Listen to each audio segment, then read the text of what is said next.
Ladies and gentlemen, welcome to another fantastic episode of what is for now the Left Wing. I am TJ Whitehead, powers taken, not given. Joined as always by John Cooper of Counterpoint Politics and returning guest Natalie Bensavenga. How are you doing today, my friend? I'm great. I'm so happy to be with both of you as always. You know, we're in the resistance. This is where we're at. These are your freedom fighters, folks. Take a good look at them. We are the Good luck, everyone. we are the one thing standing between you and a life of eternal torture and tyranny. We got it. We got it under control. I'm ready for the challenge. I'm up for it. You know, right? You know, if not us, then who? That's how. Yeah. We were just talking. Oh, gift options are open. That's all we're saying. Yeah, that's right. Yeah, we were just talking about what fuels us in these days, and Natalie and John have had pizza today. I've left out. I did not have any. I wasn't invited to the Pennsylvania pizza party. Ooh, that was good. Some alliteration there. That Pennsylvania pizza party. Yeah, I was left out and everything. But we were discussing content that we like, and we were talking about Sopranos and Mad Men. I don't know if you guys have seen both of those shows, but I was going to say earlier backstage that Sopranos and Mad Men, they have the same writer, Matthew Weiner, I think his name was, but they're the shows that for some reason I love the episodes, but I don't like the shows in their entirety. For some reason, they seem lesser than the sums of their parts, which is strange because a lot of my favorite quotes and my favorite scenes are from those two shows. They're fantastic, but taken as a complete piece of art or literature, I'd rather have them in snippets. I don't know if you guys feel that way, if I'm the only one, because they're big, massively popular shows. Well, never TJ, saw either of them. The reason I think you feel that way is because both of them are character-driven plots as opposed to like narrative-driven plots. So you're probably feeling, the overarching plot, what even happened? Yeah. And it's like, well, that's because it wasn't designed to get you from point A to point B in terms of the narrative. It was designed to put characters in situations and allow them to act naturally. So that is exactly why you're feeling that way. It's why another great show, they talk about Breaking Bad, right? Also talked about in those echelons of your Sopranos and Mad Men's. And if you ever ask someone what they think of the episode The Fly from Breaking Bad, I love The Fly. You love that's interesting because The Fly is a character-driven show episode within a narrative-driven show. So a lot of people hate The Fly because they're like, nothing happened. It's like, no, a lot happened with the characters, just nothing happened with the narrative. But yeah, I was hoping you would say you hated The Fly. Well, now I sound silly. No, because I like the character-driven parts. I love those, but the whole set, I don't like the entire thing. You need a little bit. Yeah, exactly. Natalie, I don't know if you thought Breaking Bad or not, but you know we're talking about the Fly episode where Walt. No, guys, I haven't watched any of those three shows. And no, shit. Seriously. And what's funny about it is growing up Italian American, my grandmother hated any stereotypical like Italian mob stuff. So I never got into The Sopranos in particular. And then was Breaking Bad and Mad Men, were they on HBO? They were on Mad Men was on AMC. Okay. Yeah, and Breaking Bad was. I never watched them. I don't know if it was just, I don't know, the time of my life. I was just not interested in that kind of stuff. But yeah, but my brother keeps telling me that I got to watch Breaking Bad. So that's the one that out of those three that I'll probably end up watching. Of the three, it's the one I would recommend. Yeah. It's the one I would recommend. It's the best. It might be the best show I've ever seen. That's what he says. He loves it. It very well might be. And believe it or not, it has a spinoff, Better Call Saul, that's about their goofy ass lawyer. Just as good. The show is, it's stunned. Better Call Saul. When I heard that they were doing a spinoff to Breaking Bad, I said, fuck no, that was a perfect show. Why are you doing it? And then I heard it was going to be about fucking Saul Goodman, the comic relief character. I said, this is not going to work. And then they surprised me even more because Better Call Saul is not a comedy like you would expect. It's just as dramatic. It's a lawyer drama. It's even more dry. Like, it is a dry narrative. It is. And it's fantastic. Like, Better Call Saul has no fucking business being as good as it is. I compare it to like a Michelin star winning chef working at a Wendy's. That's what Better Call Saul reminds me of. Like, there's no way this should be happening. And back me up, Joe. Am I right about this or not? It's incredible. No, it's very good. I actually haven't seen the last season. It's like I have this terrible habit of not finishing the end of things. Yeah, it's just an innate thing. I know I'm stupid about it, but it just. I feel all the time. What's your birthday? November 16th. What is that? No, you're Scorpio? fucking me. Dude, did I know that? I don't know if you knew it, but yeah, it's November 16th. Mine I is am a November Scorpio, 15th. yes. No, Did you it's the guys 16th. not know each other's birthdays? I didn't know that. I didn't know that. You That's know so why? weird. Because there's no woman involved here. That's This, why. this, If I Natalie, would have been from the this beginning, is such a listen, this is a dude dude chick situation. thing. Dudes Yeah. don't remember I each other's can't. birthdays. I can't. And every time I say yeah, I don't know my best man's birthday, my fiance is like, how? Well, Like, when does that come up? Happening? Listen, look, here's the thing. You guys ask me my birthday now. No, See, this is Natalie, how it works. Forget it. Just forget it. Move on. Just When's move your on. birthday, Natalie? When is it? April 16th. Oh, okay. We got. There you go. Right I'll after totally Saturday. remember that, Natalie. I No, we'll will look. totally remember that. Listen, here's you. All right, folks. Guys don't care about our own birthdays. We don't give No. a shit. Like we don't No. care at all. Like so, it's Fine. like yeah, Fine. you know, we I was talking to someone it was a woman, and she was asking, so you're not going to do anything special for your birthday? I said, did you not know that like a man having fun and enjoying his birthday is against the law? You can't do it. Like it's not up to us, right? It's not going to happen. But that's Oh my God. that's weird. Yeah, that is pretty straight. November 16th jumped out at me too because our guest next week, I found out her birthday because it's also November 16th. Like it's Serafina. Wow. Yeah, I remember because I posted today as my birthday, and she said, "Oh, my birthday is the next day." So, man, what's up with that? We got the but it's very strange. Scorpio energy, because I think that's Scorpio. You guys. Yeah. Yeah. Yep. Another thing Everyone's- I know you Everyone don't care says about. like I think know, it's I like get it. Valentine's baby, but I was a premature baby, so that is not Mm. not the case. TJ, I'm afraid we're being called out by Mark. Oh, no. saying we're just talking about TV. So Mark, I do have to say, and to our audience, we are restructuring the show a little bit as part of our 15-step plan to eventually just become a pop culture talk show. But Yeah. we are changing things up this week. Wait, Instead of why are doing- we doing this? I am curious. So there's a lot of reasons. Just you're Okay. trying to constantly adapt, improve. And Things have gotten originally when stale we- in our relationship, John and I, and we've decided to spice things up a little bit. Obviously we added a third a while ago. That just isn't doing it for us. We added a Uh, third. Excuse me. I'm an excellent third. Okay. We experiment. John even had two without me one time. So look, we are very cool with this shit. Yeah. But anyway, the reason we're just trying to improve the show. We're trying to Okay. improve it. We're trying to kind of separate more aspects of it, because originally when we made the show, it was going to be a topical news show. And Mhm. one thing we're definitely finding with the Trump presidency is that the topical news of yesterday is not the fucking topical news of today. Not the truth. And it makes it hard to do a show where we record all at once on a Thursday and then release episodes. By the time we get to the episode 4 days from now, it feels like a month ago. Yeah. That what that topic is. And it's important to cover these things, but we wanted to make a little bit more evergreen segment-based content. So we'll be, in the future, we'll be talking about topics, ideas, concept, answering reader questions, all that sort of thing, as opposed to trying to just do 4 news stories per week. So that's kind of the change that's going on here. As with everything at the Left Wing, we're making it up as we go along. So if anyone has any ideas, feel free to send them to the leftwingpod@gmail.com. I have something for a good opening stuff. Natalie, you went to a protest this week. did. Would you want to tell us a little bit about that? I would actually, and thank you for that segue, TJ. Mhm. No, so I went yesterday. So there was this group called 5051, which I didn't really know much about. And I'd been hearing that there were going to be protests all over the United States at different Capitol buildings, federal buildings, etc. So my friends all started texting me. Now, here's what was kind of interesting. And I'm curious what you guys think, because I'll get into the protest itself, but I want to talk about how people were being deterred from going to the protest.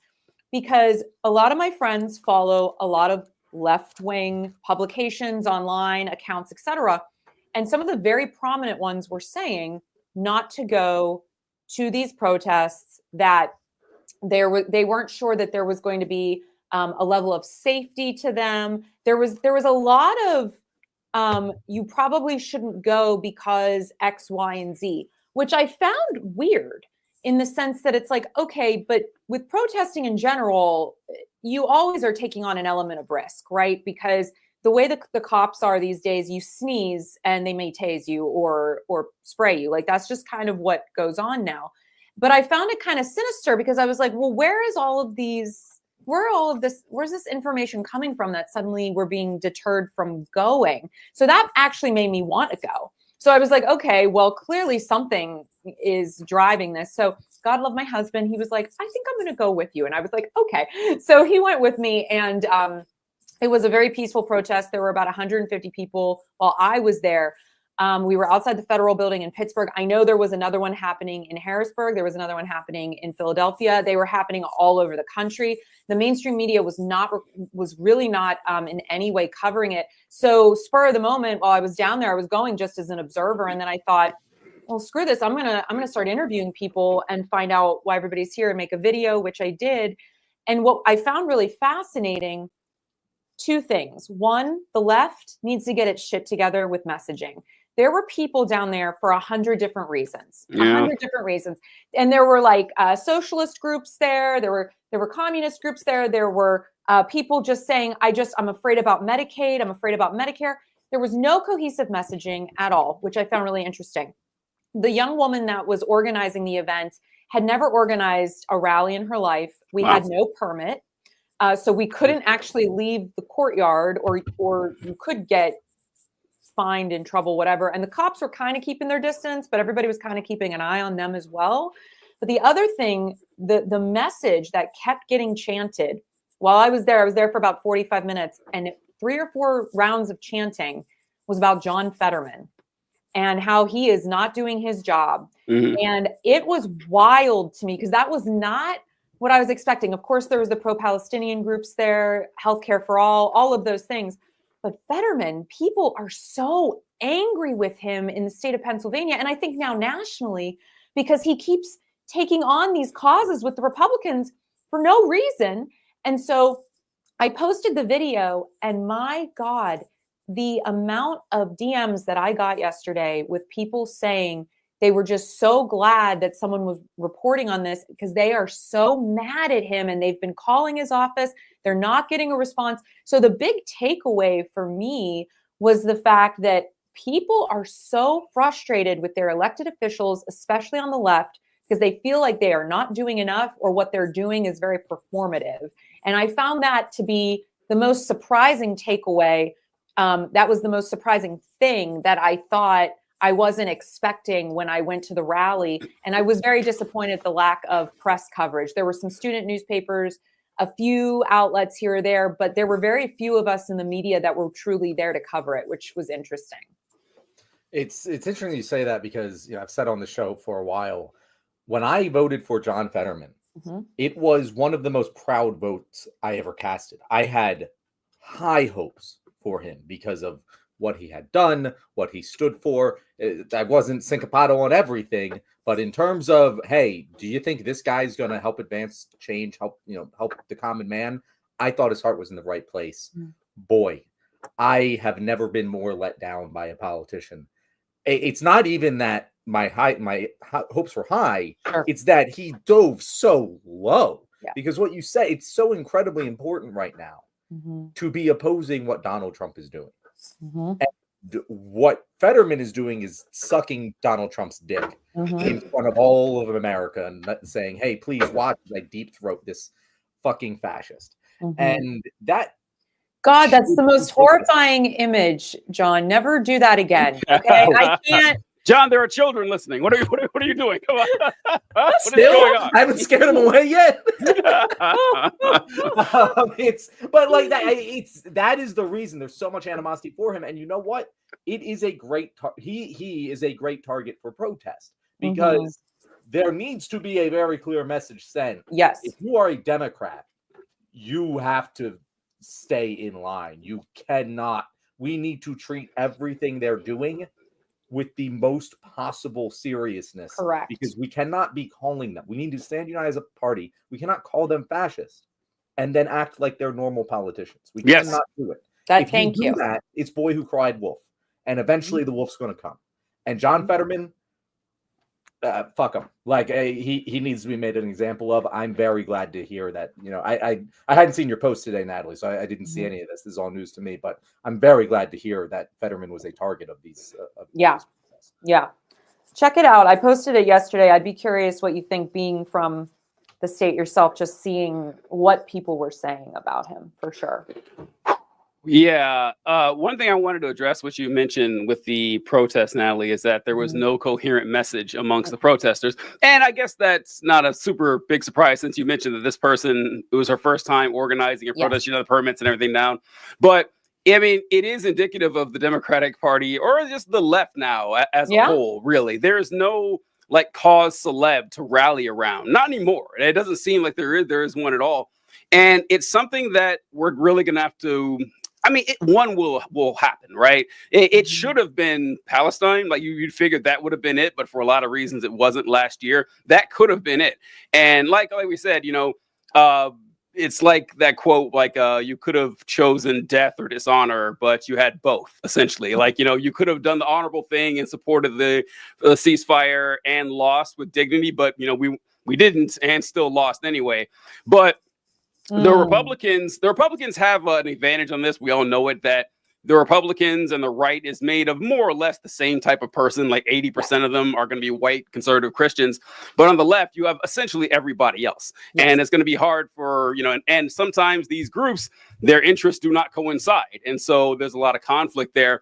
But that's just people. You would think professional politicians would know this better than us and say, okay, guys, let's get our heads together here and find out what's going on. I don't know if you guys saw this, but I have news, I think it's from yesterday, that the Democrats have come up with a bulletproof solution to this whole Trump problem. And that is, we're going to impeach him. Trump impeachment by Democrat. I think it's Al Green. Representative Al Green, a Democrat from Texas, is set to launch his latest impeachment bid against Donald Trump this week over his takeover of Gaza comments. We'll get to those later. But I saw this and I couldn't have rolled my eyes more. I could not. It was like, impeachment is a useless tool. There's no point to it. Trump has been impeached twice. This impeachment is not going to go through the House. Even if it goes through the House by some miracle, he's not going to be convicted in the Senate. No president we've impeached, I think, 3 presidents in history. None of them have been convicted. Stop it. Stop with the impeachments. I don't understand how you think this is going to win us any room at all. But we also have a problem with not only are the plans that we have to solve this problem, pretty weak. We also have an issue with the fact that our leaders are not inspiring, or at least not the ones that we need. And I don't know if you guys saw this video with Chuck Schumer. And I knew what video you're going to pull up before you. Immediately, I'm like, please don't. It's Chuck Schumer, and he's another visual I don't need. Yeah, Natalie, I would prefer this. I prefer the other visual to this one, to be perfectly honest. You're right, John. You're right. The other visual's more honest. Yeah, it's a lot less embarrassing than this one. I got to say, there's more dignity in what John Fetterman would be doing than this. But here we go with Chuck Schumer leading a chant to rally the troops. And this is talking about how Elon Musk is a fascist, Donald Trump and everything. But let's see what he has to say here. I'm going to stand with you in this fight, and we will win. We will win. We will win. We will win. We will win. We will win. We won't rest. We won't rest. We won't rest. We won't rest. Thank you, everybody. All right. Before I cut out here, I want to give 5 points to the guy waving the cake. And we will win. Waving the cake. I don't know what's up with him, but on the cake here. It is. It really is. I don't know who he is, but man, that takes the video from an 8.5 to a 10. It is just beautiful. It's perfect. Because you'd see that, you're like, okay, what is going on here? I'm not expecting everyone to be a dynamic speaker. Every politician does not need to be William Jennings Bryan. I got that. But come on. We need more than we won't rest. It's not going to work. I'm sorry. Natalie, what did you think when you saw that? Listen, first of all, I'm glad I haven't seen that before, because once was enough. But no, here's the thing. Here's how I feel. And this is, I think, my idealism and my naivete coming into play. But that's really the thing that's keeping me alive right now, you guys. Yeah. So just bear with me. Yeah. I'm just glad they're finally waking the fuck up, because I just felt like for 2 weeks now, I've just been going, what are they doing? They're not doing anything. They're not saying anything. It almost feels like we were in molasses, slow motion on the left the last couple of weeks, and we were trying to chase Trump and Musk, but we're moving like so slow, and we don't really know what to do. And I was losing my mind just waiting for them to finally start rallying together. Now, I'm not saying that this is what I was looking for, but at least I feel like AOC and Bernie have been really the only people up until very recently, and a couple of others, I shouldn't say, Jasmine, I can't remember her last name, but what's her last name, John? Did you say it? Is it Crockett? I think so. Yeah. Those have really been the only voices that I have been hearing. And so what frustrates me is the Schumers and the Pelosi's of this party who have had a stranglehold on power and leadership for years and years and have refused to relinquish it to younger, more progressive voices, are now in this position where it's like, okay, well then everybody's looking to you. What do we do here? And they haven't done anything. And so I have this level of frustration where I don't feel like we have anyone that we can turn to right now. I mean, Hakeem Jeffries at one point, a week or two ago, Trump did something and he was like, presidents come and go, but God is God. And I'm like, no, dude, like this can't be like the thing that we're putting out there right now. So for me, just to see them finally getting out of their little bubble and realizing that the world is burning is good, but I won't be satisfied until I see real action. And by that, I mean letting younger leaders in the party step up here that can actually start to move the needle in a more public way. Because who are we looking to? Because the right has Trump and they have Musk. Who do we have? Who do we have to look to? And I think this is a lack of cultivation of leaders because they've been holding on to power with a death grip. And now they're kind of in death's grip and they realize they have to let go. And so there's this battle of egos and wills. And I'm not here for it. Natalie, I so agree with what you're saying there. I feel like life is just full of contradiction right now. Yeah. Because on one hand, I genuinely feel like we are experiencing a fascist authoritarian takeover of the government. Yeah. And on the other hand, I have to go to my email job tomorrow. Right. On one hand, I feel terrible for the people of Palestine, the people of Gaza. On the other hand, I'm like, there's nothing I can do about it. The fight is over. And I feel like I should fight, but like we've lost. And this is just the consequences of that now. Like you said, I want the Democratic Party to be fighting, but this ain't it. I had that same exact thought when I saw the impeachment thing. I was like, well, at least they're doing something. But right. You know what? Well, at least they're doing something ain't fucking good enough in this situation. And I really think, because this is the other contradiction. Yesterday, I released a video that called for unity within the Democratic Party. And I think we're going to get to the Gaza story next. And we'll talk a little bit more about what I said in it. But at the end of it, I called for unity. I said, hey, we need to stop the leftist infighting. The barbarians are at the gate. Let's focus our energy where it matters. But that doesn't apply to Democratic Party leadership. I genuinely think that while the AOCs of the world have been doing a very good job with their messaging, they need to just take the fight directly to Schumer, to Pelosi, and tell them to get the fuck out. Because as long as they are in charge, it's like trying to build a football team with a terrible head coach and quarterback. It doesn't matter how good the rest of the players are. You're going to fucking lose if Mr. We will win, wag my cane, is in charge of the fucking fight. Can I just say something really quick? Because I'm curious what you both think about violence. in the sense that, like, at what point, I think it was today, they tried to go into the EPA building and the security guard wouldn't let them. And so they stood outside and protested. I said to myself, well, why didn't they just push past him? Why didn't they shove him the fuck out of the way? There were 50 of them. Like, what are we doing? Elon Musk is literally taking everybody's like social security numbers and information. And the Democrats are like, okay, I guess the security guard said we can't go in. Like, I'm just, and maybe this is just because I'm so angry. Maybe I would react differently if I was there.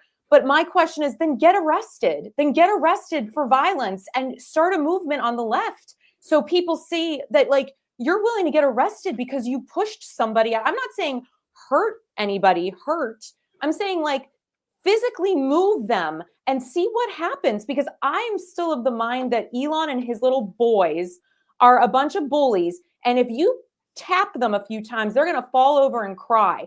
And I think we should be showing our teeth in a more physical way, but perhaps I am wrong to feel that way. I don't know. I'm curious. I got this one first, John. Okay. So listen, Natalie, you're speaking my language. Okay. Cause like, it's exactly what John said, that you can't spend the better part of a year or a couple years, honestly, saying that Donald Trump is a threat to democracy. He is going to destroy this nation. America, as we know it, will cease to exist if this man is elected.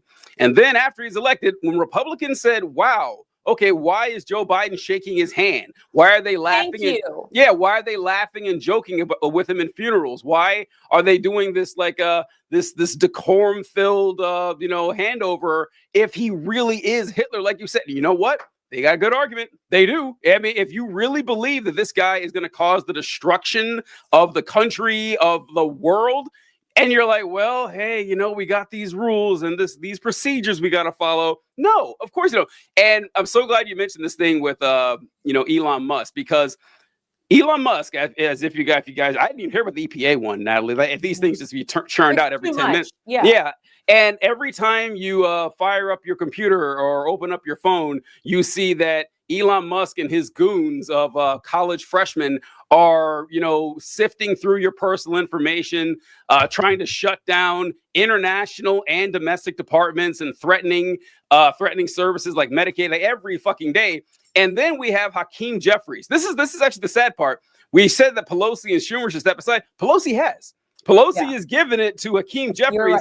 And this guy totally stepped aside, TJ. Well, I mean, officially, she steps aside. So this is the Dauphin, the prince in waiting here, Hakeem Jeffries. Schumer couldn't rally the troops. Maybe Hakeem Jeffries can. This is him addressing the obvious, blatant crimes of Elon Musk and stealing our identities and security and money. Why we are introducing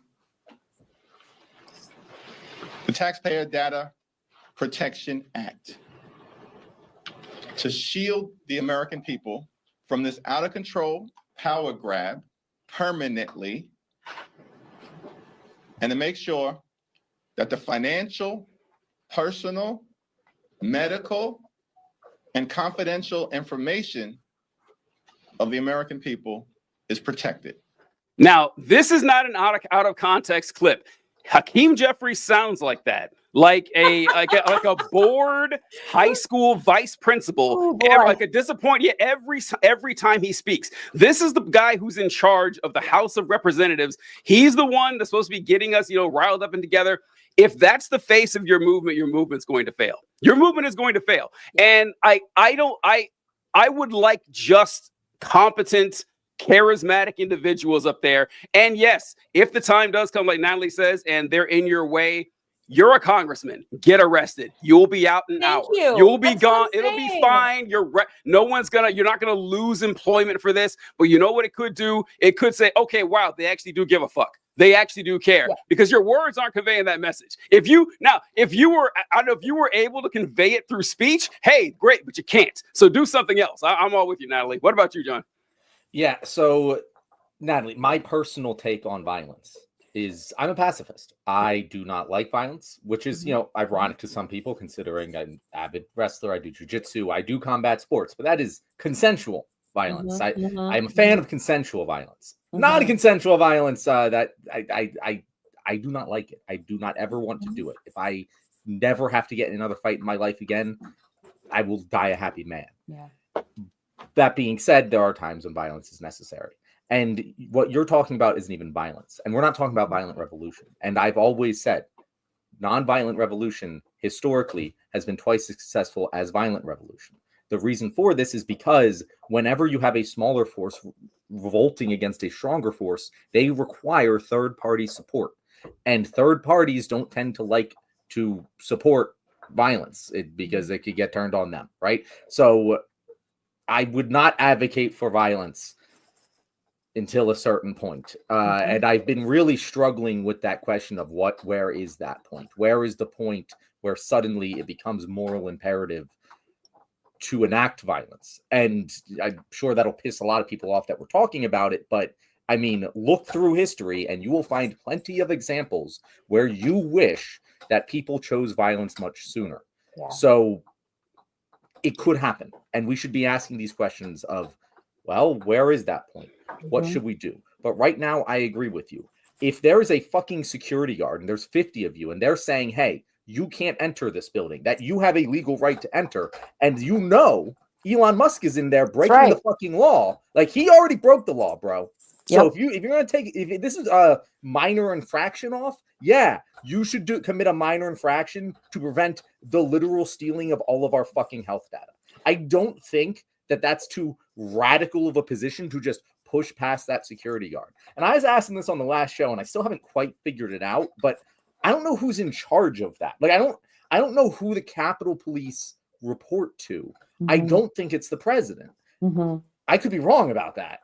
But like there should be security forces that can enforce these things. The Congress people should be able to enter the fucking building when they know a law is being broken. Why have no police arrested Elon Musk? Well, that's what I don't understand.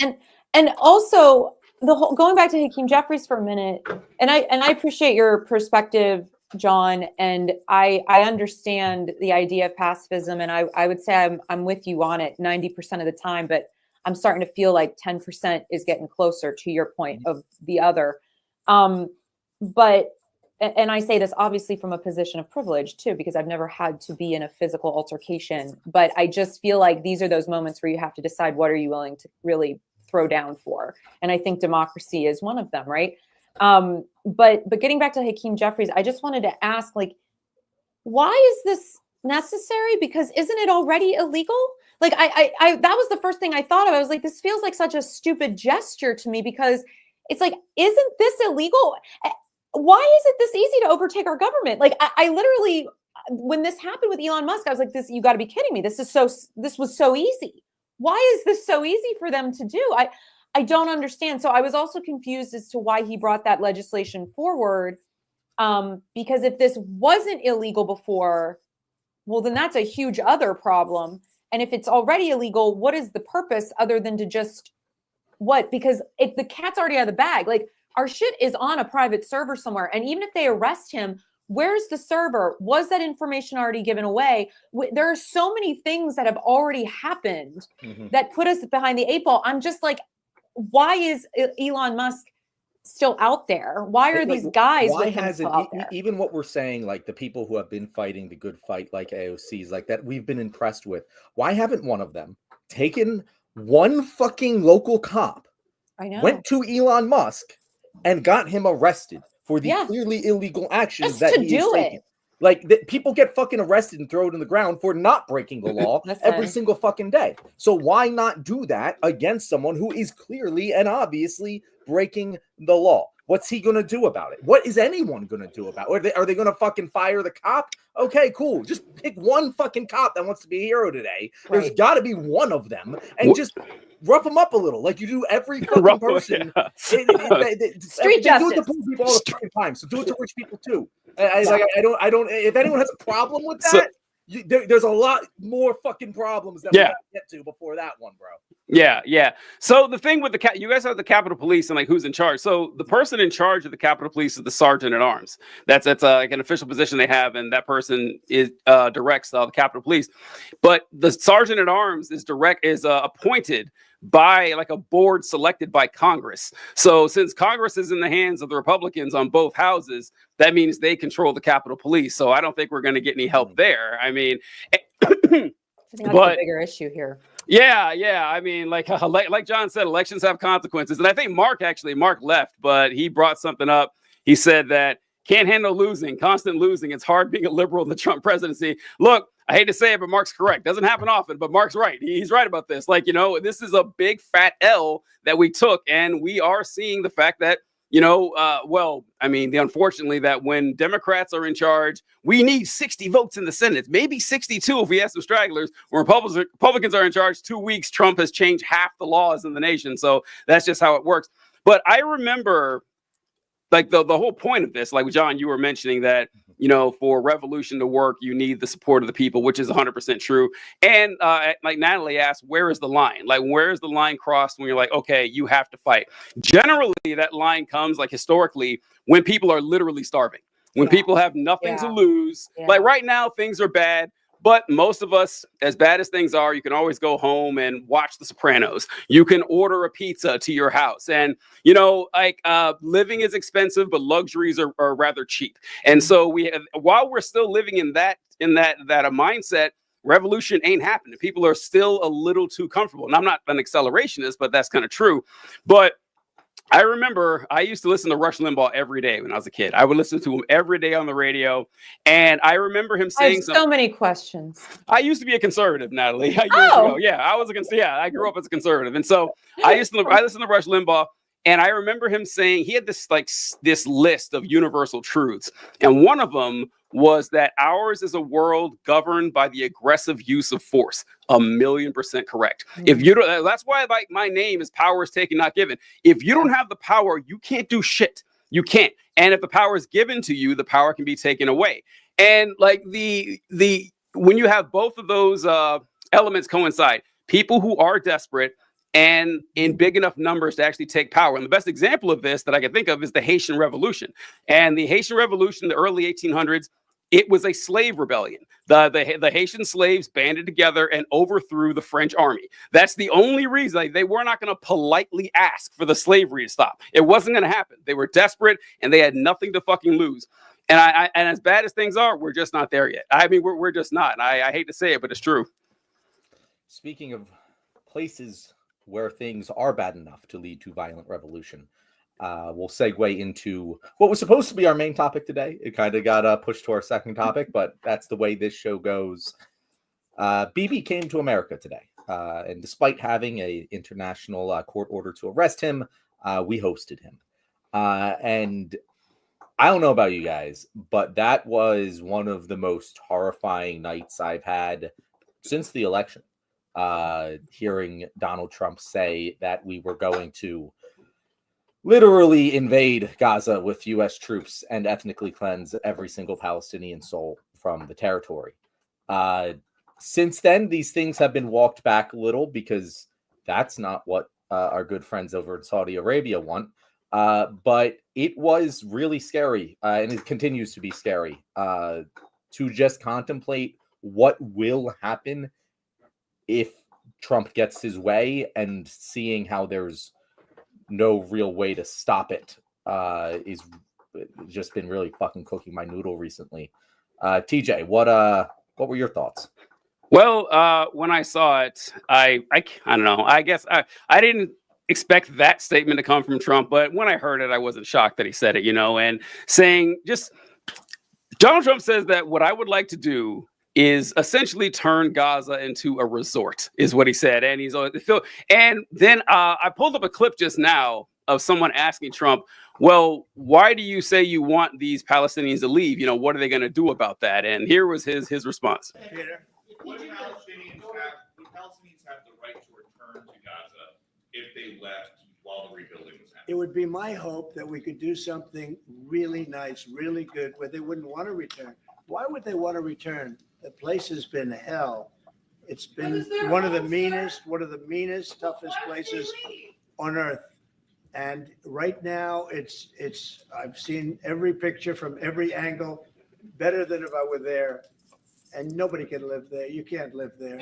So if we can build them through massive amounts of money supplied by other people, very rich nations, and they're willing to supply it. If we can build something for them in one of the countries, and it could be Jordan, it could be Egypt, it could be other countries, and you could build 4 or 5 or 6 areas. It doesn't have to be one area, but you take certain areas and you build really good quality housing. All right, that's enough. Okay, so for those of you who may not have heard, they asked, well, what if the over 1.5 million Palestinians don't want to leave Gaza? Which I hope I don't have to explain to anybody is ethnic cleansing. That is the textbook definition of it. We want everyone of this ethnicity out of this location so we can repopulate it with someone else. And Trump says, well, listen, the place is horrible. Why would they want to come back? It's like, okay, well, your whole plan is to get people to come in. So what are you talking about here? Like, you can't have it both ways. I also like that he said, listen, I've seen the videos, I've seen the pictures of this place, and it's bombed out and rubble everywhere. It's gone to hell. I mean, I've seen it. I actually have a better view of it than if I were actually there, because of course Donald Trump would say that. And here's the question I have it for you guys. If you don't think that America occupying Palestine and expelling all the Palestinians is ethnic cleansing, think of it if it were Israel. Like, what if the United States says, you know what, Israel is a hotbed of war and disaster and injustice. We're going to go in, remove everyone from Israel and populate with someone else. You're telling me you wouldn't say that was ethnic cleansing? I would. That's what I would say. It's just the people don't actually care about ethnic cleansing. This is what we found out, last year throughout the entire conflict with Gaza. People are actually just monsters. Nancy Mace, I feel like she pops up every episode. What did she say? She said, turn Gaza into Mar-a-Lago. We're not dealing with moral, ethical people here. These people enjoy suffering and they enjoy cruelty. So what do you think, Natalie? It was really hard to watch. I actually get a lump in my throat thinking about it. My brother just had a baby a few months ago, and I look at her and I hold her and I just think, how did we allow this to happen to children anywhere? I can't imagine what that would feel like as a mother or an aunt to hold your niece or your nephew and their limbs are gone or they're dead because of the carpet bombing, because of the genocide, because these people, no matter what, Jon Stewart said something. He said, no matter what, Palestinians lose. Yeah. Like, nobody wants them. Nobody cares about them, whether it's us or Israel or other countries in the Middle East. Nobody ever wants to claim to support or help these people. And so many of them at this point are children. So I find it all very barbaric to be having this conversation about the possibility of turning this haunted space into a resort for the wealthy. But that was Jared Kushner's plan all along. Yep. That was Trump's plan all along. None of it surprised me. I found it repugnant that him and Netanyahu were sitting together. And I was so embarrassed to be an American when that aired. I was so embarrassed that our leader welcomed a fellow war criminal and a terrorist to the White House, and that they sat there and basically mocked and belittled children, and basically mocked and belittled the people's lives who are under that rubble, who are stuck in those buildings. And to the guy that has been commenting, John, thank you for removing him. What about if you cared about any of those hostages? The blanket bombing of that nation did not help any of them either. So I don't even understand these wacko comments that come out. But at the end of the day, I feel as though nothing good will ever come of that place as long as it is not in the hands of the people who should be there. And I really hope and wish that they haunt that space, that the energy there destroys whatever Trump has planned, whatever they try to create there, because it doesn't benefit and it doesn't support the people who should be there. And I just hope and I pray that nothing ever good comes out of that space as long as these people are there. And that's just my wish. Natalie, the only thing that disgusted me more than that giddy fucking 12-year-old kid look on BB's face while Trump was saying that, which I don't think has gotten enough attention. He looked like that kid, when you were a kid and there was that fucking bully, right? Yeah. And then they went and told on their parents and their dad started yelling at you. That was the look on BB's face. Like that was exactly what he looked like. But the only thing that disgusted me more than that was just how laid bare Trump's ideology was. And when I say Trump's ideology, I mean most Americans' ideology, because this is the sequence of events. And it made so much sense to me knowing Trump's brain. And it disgusted me that I understood this, but like, hey, it's rubble. Why would they want to live there? You know what, Trump? I agree with you that you were right about that statement. We're going to rebuild it. Cool. I also think that we should help rebuild it. Very good. Obviously, we're going to then allow the Gazans back, right? That would be the thing. If we were doing this ostensibly for them, they would get back there, right? And he's like, why would they get back there? They're not the ones paying for the fucking rebuild. Like, and it's just, to him, it's not even a question. It's like, yeah, the people who are paying for it are going to be the ones there. Why would we have the poor people living in the gorgeous fucking resort we just rebuilt? That is the thinking. It is so clear and obvious. And it bothers me that more people don't see it. And I'm not even talking about Republicans. No.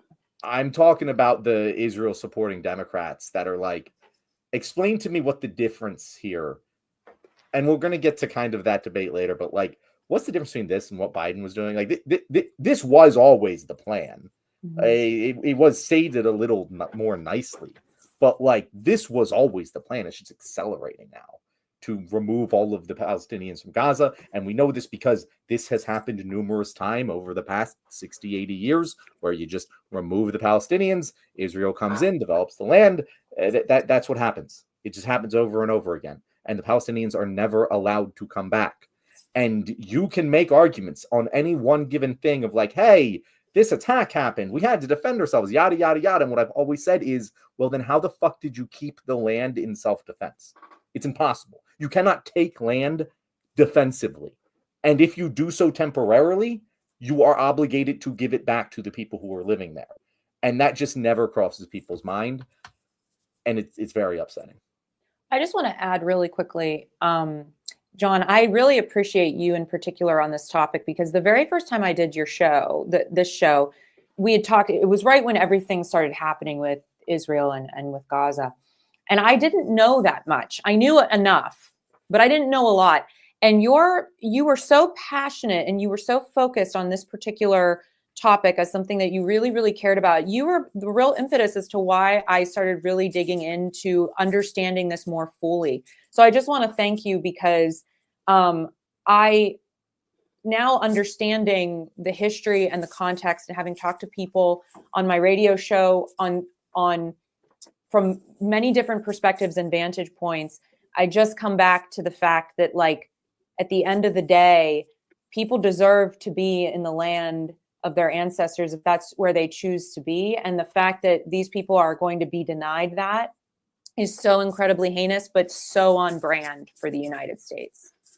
It absolutely is. And one thing it's God, I can't let that go real quick. Not like what you said, that, people they have the right to be in the land where they were born. And it's just, it is astounding that, people have this thought that, oh yeah, sure. Yeah, when Trump creates this resort or this vacation area in Gaza, you all have the right to go there and hang out and have a good time. But the people who were born there 10 years earlier have no right to come back. No, those people definitely cannot be there. In fact, it's preferable if they aren't. Like Red Scare Claire mentioned here, people legit think this is better. They do. And Natalie, one thing you mentioned was that, or John, that this had always been the plan from the beginning. Folks, this isn't just like some lefty talking point, this edgy, leftist, whatever. This is a clip from President Harry S. Truman. Harry S. Truman is known for, I think, 3 things. One, dropping 2 atomic bombs as offensive weapons, the only person to ever do it, and he did it twice. Second, I think he owned a hat shop before he became president, something like weird fact. And third, his involvement in the Zionist project. And he comes right out and says it right here. So this is a short little clip of him talking about the plan here. The Zionists, particularly, who were against anything that was to be done if they couldn't have the whole of Palestine and everything handed to them on a silver plate so they wouldn't have to do anything. It couldn't be done. We had to take it in small doses. You can't move 5 or 6 million people out of a country and fill it up with 5 or 6 million more and expect both sets of them to be pleased. We had all sorts of objections to everything that was done. Something had to be done. We went ahead and done it and had it done, and now it's working out. Eventually, I think we'll have them all satisfied, but it's going to take a great deal of time yet to get the job done. The plan to remove 5 or 6 million people and fill it with 5 or 6 million more was set into place a long time ago. This isn't something we made up. This has been the goal the entire time, and step by step, it's happening right in front of us, and people are cheering it on. They couldn't be happier. I don't know exactly when I started thinking about this and the injustice and the inhumanity and how the rights of the Palestinian people are rights that are consistently ignored across the world, or at least our part of the world. I think it was Michael Brooks was the first one who brought this to light to me about 10 years ago maybe. But seeing this happen, I forgot what I was going to say. But seeing this happen that's right. We all grew up basically learning. Israelis good, Palestinians bad. That's what we were taught. Like nothing more than that. And I feel like this is going to be another situation like with the American genocide of the Native Americans, where it happens and 20, 30 years from now, people can say, wow, wasn't that terrible? That was a real shame. It really shouldn't have happened. It's too bad that that's how the land ended up the way it was. And kind of like the way people see the Iraq war now. What is the expression that liberals are always against war unless it's the current war, and that's just how this is. It's Natalie. First of all, I appreciate you saying that about me and my I don't know, humility mandates that I say there are many better sources than me to learn about this. I love that I was able to inspire you, and I am sure that I have inspired others. But people have been doing this since long before me. As TJ said, this has been going on for many, many years. And this is actually one of those topics. Like, I've been talking about this since before I had a platform. And it's something I talked about early on in the days of, basically not having a platform, but still making this content. I've been doing this since before October 7th. And I feel like this has become in vogue to talk about. And honestly, before October 7th, it was just straight up considered anti-Semitic to even suggest that Palestine is being occupied, that it's an apartheid state, that there's massive human rights abuses being committed by Israel, despite the fact that it was clearly fucking documented. Just a few years before October 7th, Israel assassinated an American journalist in fucking Palestine. I forget if she was in the West Bank or Gaza at the time. And not only did they shoot her with a sniper rifle while she was wearing a press vest, they then assaulted her fucking pallbearers while they were carrying her coffin. Shireen Abdu Akla, I believe her name was. I'm sure I'm butchering that pronunciation. I apologize. But that's not, like, that wasn't enough. Like, that wasn't enough to get people even fucking caring about it.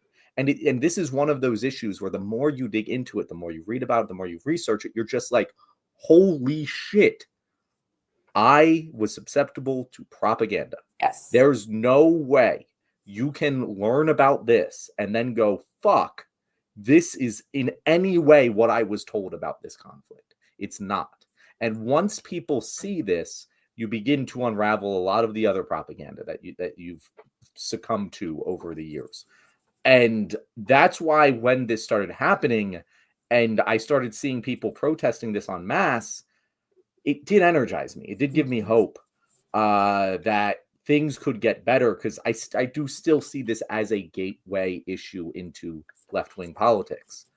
The problem is that at that point, it felt like it's only going to get, like, it was going to be as bad as it was for a while still, but could get better. Now it has to get so much worse.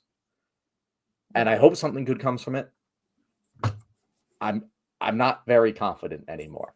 It's very upsetting that we fought the best fight we ever fought here, and it's probably going to end in the worst possible scenario, and it just really fucking sucks.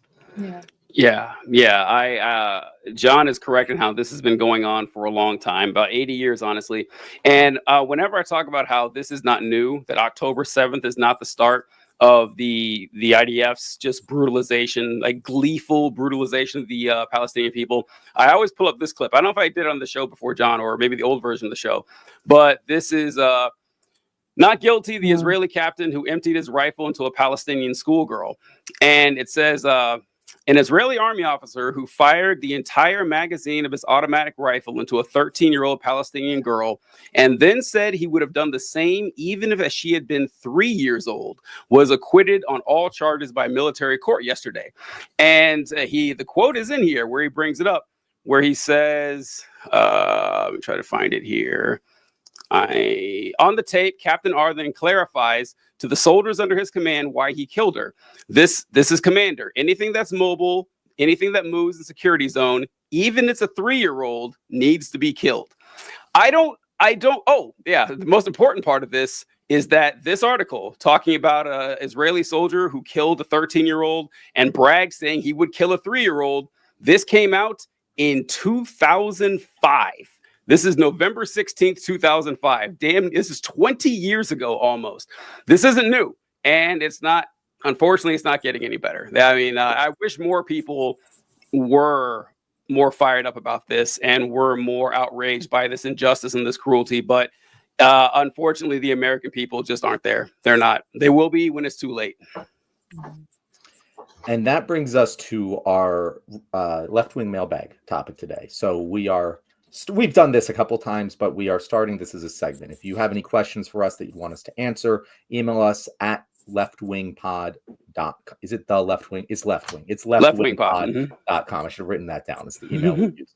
But this question comes from Joe P. And he asked us because, there were a lot of people, in case you are unaware of the discourse, who said that both sides are the same, but both Kamala and Trump will be exactly the same when it comes to the issue of Gaza. So Joe P asks us, given Trump's announcement that he wishes to ethnically cleanse the entire population of Gaza and turn it into a U.S. colony, is it finally time for both sides, or just as bad as the Gaza crowd, to admit that they were wrong? This was a very contentious issue in left-wing discourse, especially yesterday. And I have a lot of things to say about it. But before I do, I'd like to hear from you guys. Natalie, I'm sure you've seen some of this discourse going around. What's your thoughts on it? I think it's always easier to sit here when a Republican is in office and rage against the machine, so to speak, right, as a Democrat, because we can find fault much easier sometimes with the opposing party. But I was very outspoken against my frustrations with Kamala Harris and how she just refused to separate herself from Biden and his policies on Gaza. And I don't know if that would have changed the outcome of this election. I really don't. But I do think it would have made a dent in it. And I think, to TJ's point, even if we had lost, we could have lost with a sense of dignity. And lost with a sense of knowing we were on the right side of history by saying permanent ceasefire now, even if she would have just met people somewhere along that way vocally. But I will say this, and I'm sure people are going to disagree and push back. And this, once again, could be my idealism. I still think we would have had a better chance of finding a way forward here with a Harris administration versus a Trump one. I think there are no qualms to be had with what Trump's intentions are. And some people, I know what people have said. They're like, well, we're ripping off the Band-Aid faster this way. Under Harris, the same trajectory, but it would have just been slower. Maybe. But I think that still would have been worth playing out, because now I feel like this is so accelerated as in terms of what they're going to do. And it's very clear that there is no negotiating with a madman at all on this issue or any other issues. So I guess at the end of the day, when I look at the larger picture, of course, I don't want Trump in office for many reasons. But when it comes to Gaza in particular, I knew this was what was going to happen immediately. I don't know if we would be having the same conversation if Harris was in office. And I would like to think that we may have been able to push her administration differently than that of Biden's, because there was already a lot of momentum.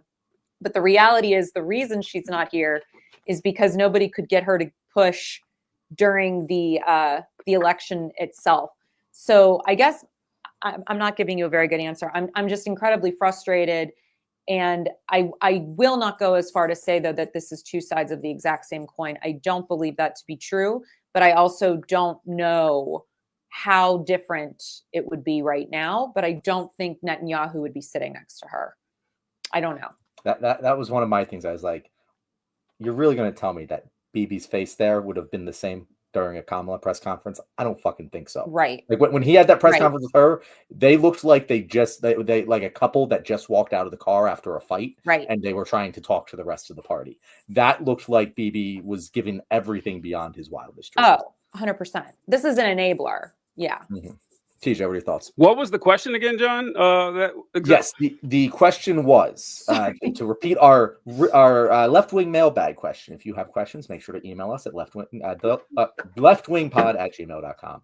But the question was, given Trump's announcement that he wishes to ethnically cleanse the entire population of Gaza and turn it into a U.S. colony, is it finally time for the both sides will be just as bad in Gaza crowd to admit that they were wrong? I don't know the value of admitting they were right or wrong. I really don't. The election's over, right? It's just like I kind of with you, John, what you were saying about, you know, the time for the left to point fingers and fight over this is kind of over in a lot of ways. Like what's done is done. And I'm more concerned, like, my life, I have a life and it moves in one direction forward, right? It's kind of like trying to like, we talked about it one episode a while ago, that there's a lot of people out there who are still making content dunking on people who drew the line that I'm not voting for a continuation of the genocide and saying, this is your fault. What's wrong with you? All right. If you believe that, okay, but that's not going to go back in time and win this election. Like, I think that conversation needs to go on. Well, where do we move from here? And I think we know that, like Natalie was saying, choose the side that is against what's happening in Gaza right now. You might as well at this point, Democrats, right? You might as well. Well, what could you possibly have to lose now by saying, oh, wow, it's really important that we still support the IDF and Netanyahu and not really piss them off, because we did that. We did that, and look where it got us. I don't see the value in going back and saying, well, you guys were wrong about this and Gaza's gonna be destroyed anyway, because that's what they were saying, honestly, right? Mm-hmm. They were saying that if I vote for Trump, Gaza will be destroyed. And if I vote for Harris, Gaza will be destroyed, maybe a little bit later, but it will still happen. So I don't know if confronting them and saying, well, are you happy now? Because this is just what they predicted, right? Yeah. So first of all, I will say I'm interested to see, because there's I'm riding with Biden. I don't really care about Israel, but I'm going to go with him, Democrats. And then there's the dyed-in-the-wool Zionist Democrats. The ride with Biden guys are the ones dunking and saying, are you happy now? I haven't heard much from the dyed-in-the-wool Zionists in whether they're supporting Trump in this move, because they should be, according to their ideology. But also they're Democrats, so they can't. So I feel like they've been being quiet, or I don't necessarily follow them, so I don't know. I'm interested to hear. Anyway. I made 2 posts on Threads, and I'll put this up here, basically to check in on each camp here, and kind of make a statement critiquing each one. And I was interested to see the replies I got. As you can see from both of these ratios here, people were mad at both of the statements. But to the both sides of the same crowd, I said, not to dunk on the Biden and Trump are just as bad when it comes to Gaza people, because I don't think that discourse is very helpful. But I do think that those people should start admitting that they were wrong, so that they can retain credibility for their other positions, which tend to be correct. At the very least, I think these people should state publicly that what their line is and hold themselves accountable to that. Will it be when Trump puts American boots on the ground in Gaza, when he starts building the camps, when the last Palestinian has been removed from the territory? When will it become so bad that it's no longer plausible to assume Biden would have done it? And I felt like that was a pretty reasonable message, because I don't think it's useful to be dunking on these people right now. I have always maintained that the people who didn't vote for, I guess, Kamala because of Gaza, they are not the reason that Democrats lost. In fact, progressives, if you see my tweet up here, have voted at higher rates in basically all elections than liberal moderates. And the amount of Biden 2020 voters who did not vote outnumber the amount of Jill Stein voters by about 20 to 1. So the idea that these protest votes cost Democrats the election is just factually untrue. But they're still wrong. that they would have been equally bad. And I think that for their own plausibility, they should just admit that and not keep fighting that fight. But then I said, I better not see anyone who support. Oh, wow. I fucking suck at writing sometimes. I better not see any Biden supporters trying to dunk on the both sides of the same people right now. Biden's actions are very literally what got us to this point. Bibi played him like a fiddle, and Biden delivered everything he wanted on a silver platter. His actions, which you supported, are far more responsible for what Trump is about to do than all of the both sides of the same people combined.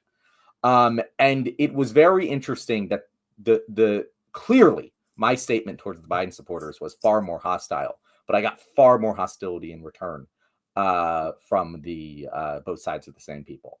And my message to everyone here is just cut the fucking hostility. I'm all for talking about our differences. I'm all for civic communication. I'm all for disagreeing. I disagree with people all the fucking time. It's one of my favorite things to do. But you disagree with yourself on your show.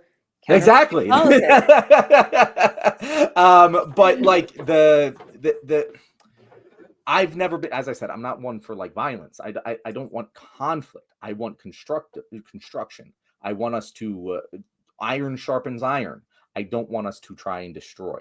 And I feel like the left has tried to destroy itself very much. And that was the case when Biden was in charge, because we had to attack Biden. He was the one doing the bad things. But I do think that both sides of those people, and especially the hyper pro-Palestinian, I will not vote for the Democrat side, it just is strategically incorrect to be attacking liberals right now. It just isn't helpful. You can disagree. You should tell them when they're wrong. But to be hostile towards people that you need on our fucking side in order to survive this. But I think this is where the left falls down, because this was the issue I felt at the protest yesterday. And I said this to the one kid that we were talking about, the socialist movement, and he couldn't give me a definitive answer as to what their message was. Mm-hmm. And I said, this is the problem with us. If we're going to find a way forward here, we have to coalition build. And the purity tests have got to stop, because the three of us aren't always going to agree on every single point, on every single issue. So fucking what? You can't tell me all the Republicans agree with what Donald Trump's doing right now, but they're getting in line because they have a bigger vision of what they want to accomplish. I'm not saying it's good, but they have a bigger vision. I think what the issue on the left is, what is the vision? What is the vision for the left? I'm not even saying for the Democratic Party. Just what do we want? If we could just figure out three things that we all agree with, and I think our patron saint of healthcare, Luigi Mangione, was a good starting point, right? I think we all sort of agreed, fuck yeah, we want healthcare. Hell yeah. Okay, let's start there, because the purity tests are literally killing us, because what's happening too is you have people that I think want to speak up, that want to be a part of it, but they're just afraid to. And so they shrink back and they don't contribute out of fear. And the paralysis of having to do everything perfect, in the movement is what's preventing us from moving forward. I think we need to be comfortable with being a little messy, and we're not. Mm-hmm. Yeah. We have to.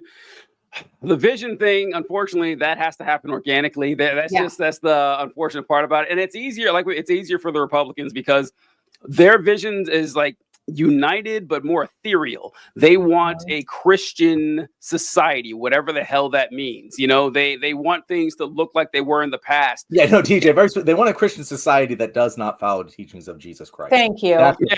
Thank you. Let's be real clear. Yeah. I have no issues with Jesus. I have a lot of problems with his followers, though. Oh, I've got plenty of issues with Jesus, but that's a different episode. We have a different episode altogether. But it's that this is where our academic leanings kind of get in the way here. That Republicans are kind of dumb. It's okay to say that now. There's no election going on. We're not trying to win over anyone's votes, right? So like they're not intelligent, especially well informed. So you see them rallying against communism, socialism. They hate it. They can't stand it. Couldn't tell you what it is for $1 million. No chance. But so like when we're putting our ideas out there, John said this. I think you said this, John. It was brilliant. We need an enemy.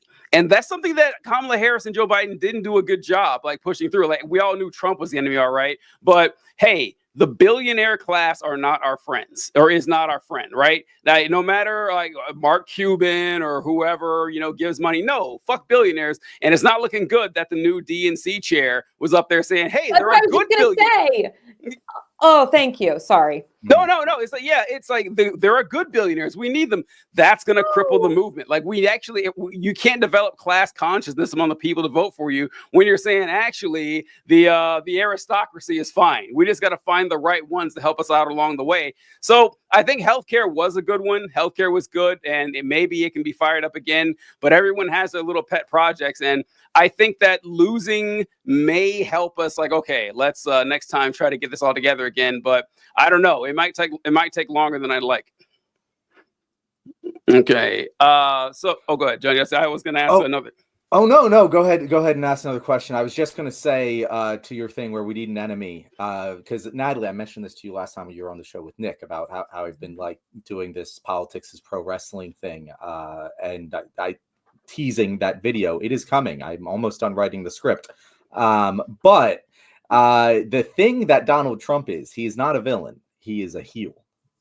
He is someone that you enjoy hating.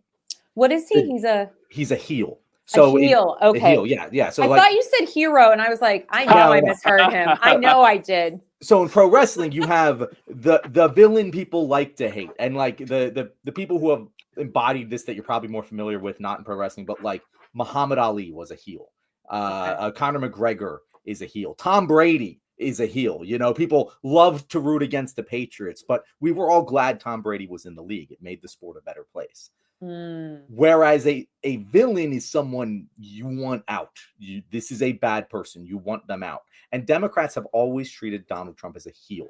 And rightfully so. He is a clown. It's easy to make fun of him. It's enjoyable to talk about him and clown on him. And during the first term, he didn't really do enough damage to warrant anything else. But he has become a villain, and they're still treating him like a heel.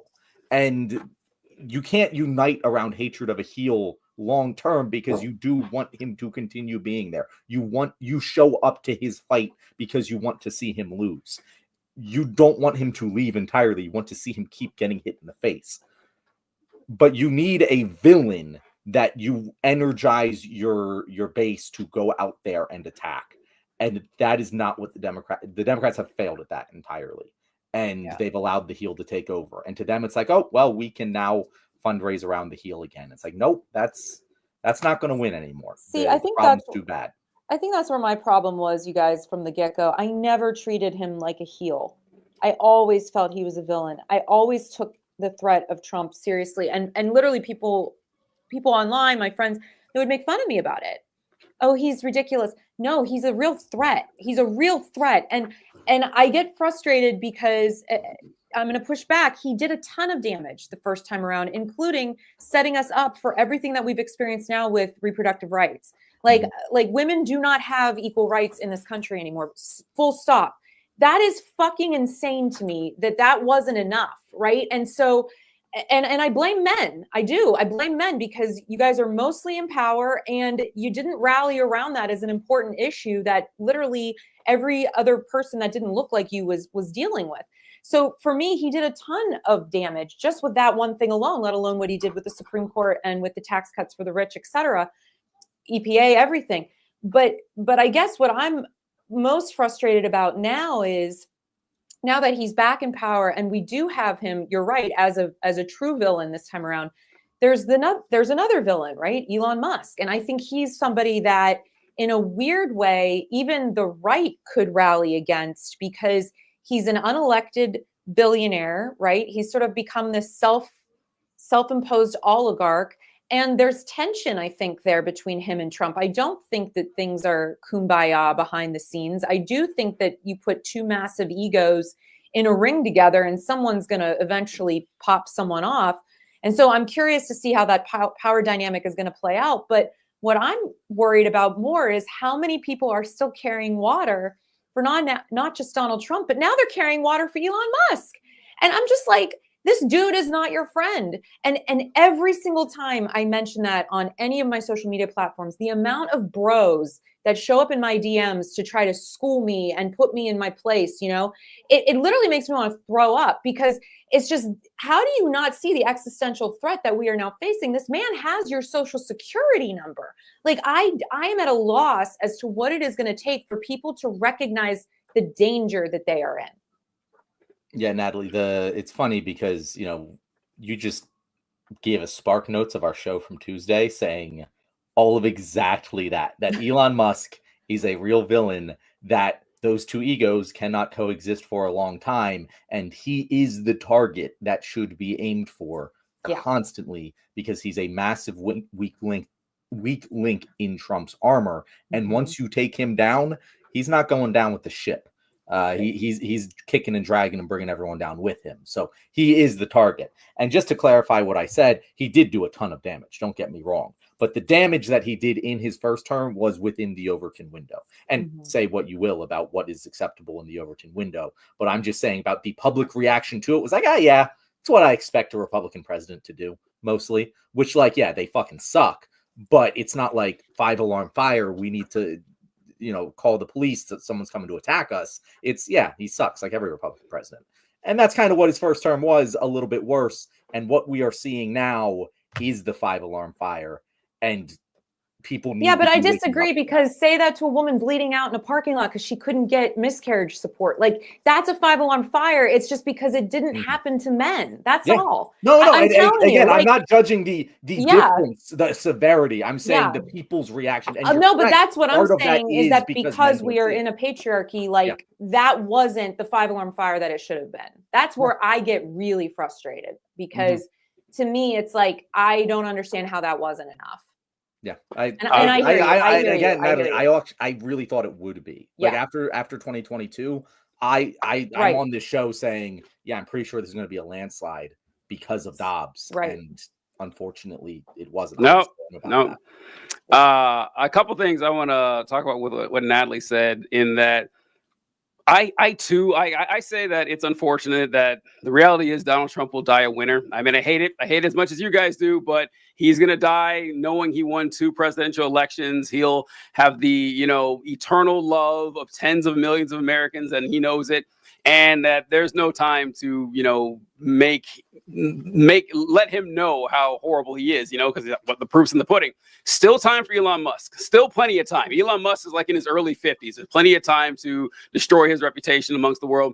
But I'm only partially sure about that, because Hugh Jass says something that's true. This is just like, it sucks. He stole my social security number, but at least he makes the libs cry. That encapsulates a healthy. It's like a lot of people are thinking that on the Republican side. And I joke a lot about how the Republicans say they're against the elites, and they aren't in any way. Like, when we say elites, we usually almost always mean economic elites. That's what we're talking about. That's not what Republicans mean when they say elites. To them, Elon Musk, the richest man on earth, is not one of the elites. He's one of them. Your librarian, she's one of the elites. They see a completely different universe than we do. And with Natalie, you saying that the people that we have in the targets, you have the men in the targets for their support for Trump. The people I have in the target, Christians. That's it. I have them heavily in there. And I say this because usually when people say the folks that they go after that are, the primary tent poles for the Trump coalition, it'll be men or white people in general. That's what they'll go for. And yes, that's true. But I like my Christian argument. I know I sound like the bitter atheist here or whatever, but I'm just telling you guys the way it is. And let me pull this up here, talking about this, because so if you look at our usual suspects, the ones that always put Republicans in office every single fucking election, we're going to have up the top, we have men. So men voted at 55% of all men voted for Donald Trump. And white people voted. I'm actually surprised that split isn't greater. It genuinely surprised me that it's only a 10-point split. Only a 10-point split. Like it seems like it should be worse than it actually is. But white people voted for Trump at 55%, kind of cringe. Men at 55%, white people at 57%. Now I want to jump down to religion. Religion in general. Where did it go here? Don't tell. Here it is. Okay. Christians. Protestant Christians and other Christian denominations, 63% for Donald Trump. That's not just white evangelicals. They're in the 80s, whatever. But your general Protestant Christians, 63%. Catholics, 59%. Both higher than like white people. So Christians get off the hook with this a lot. And I said, listen, you guys are the one claiming to have a one-on-one personal relationship with a triune deity who spoke reality into existence. And by the way, I'm on a first name basis with the guy's son, that you guys claim to have all this. And still he led you to supporting Donald Trump at greater rates than everybody else in the country. No one talks about this. No one talks about it. Like we still revere this death cult as if it's a positive to the nation. I think proof says otherwise, but I just wanted to throw that out there. I've got smoke for the Christians. But okay, I wanted to go to the second mailbag question. This one comes from Phillies and Pirates Suck Ass at gmail.com.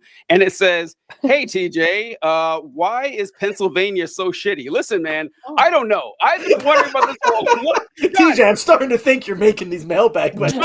John, that was the first email I got for this segment we have here. I saw a dozen more. This is just, I don't know what's going on here. So I don't know, man. I was just thinking about Philadelphia and how awful it is. You know that Pennsylvania, how awful it is. You know, Philadelphia used to be the capital of the nation, and they shit it away. It's gone. You know, I had to go somewhere else. The Liberty Bell is the least impressive monument in the United States. You go watch this, like, oh god, this is kind of shitty. They send replicas around it all over the country. It's awful. The worst president in U.S. history, James Buchanan, came from Pennsylvania. The Quakers, just fucking annoying. They're known for that too. Punxsutawney Phil, go to hell. I can't believe we have this goofy ass ritual every February 2nd where people dress up like pilgrims and go watch this giant rat to see if it has a shadow. And we take it seriously. We take this. It's on the news every February 2nd, and I don't know why. We'll go to John first. Why do you think Pennsylvania sucks ass so much? Yeah, TJ, I didn't really hear what you were saying because I was too busy thinking about how we're going to be playing in the Super Bowl on Sunday. And we have a saying in Philadelphia that goes something along the lines of "No one likes us, we don't care." So that both answers your question, like actually, right. And also is my statement on it. Pennsylvania's a weird fucking state because you have, as you said, you have Philadelphia over where I am. You have Pittsburgh over where Natalie is, and then you have Alabama in the middle of it, just random. True. And it's a very weird dynamic in the state, especially where I grew up, which was like right on the outskirts, like right on the dividing line between Philadelphia and Alabama. So like I had people from the main line going to my school, and I had people from like the fucking sticks who grew up on farms. And it was a very interesting mix. My home county, Montgomery County, is one of the most electorally important counties in the country because it is that mix of those rural Alabama voters and those fucking Philly voters. And it's a weird fucking place. It's but I fucking love it. I wouldn't want to live anywhere else. Natalie, how do you like it over there on your side of the state? I mean, I'm always trying to leave. And I just come over to this side. I just can't get out of here. I always it's like Pittsburgh. I call it like a boomerang town. Like no matter what you do, you throw yourself out there, you end up right back where you started. You're like, how does this keep happening? I think my big issue with Pennsylvania in general is because we're an aging state, right? We're losing population, and at the same time, we're really being hostile about immigrants, which are the only things keeping a lot of our neighborhoods alive at all and are bringing jobs and experiences and culture to our communities, and people fight it tooth and nail. And one of my friends who runs a Latin organization, I just talked to her today, they had to move locations because they've been getting so many death threats where they're at. And that's within the city of Pittsburgh. And Pittsburgh's a pretty blue place.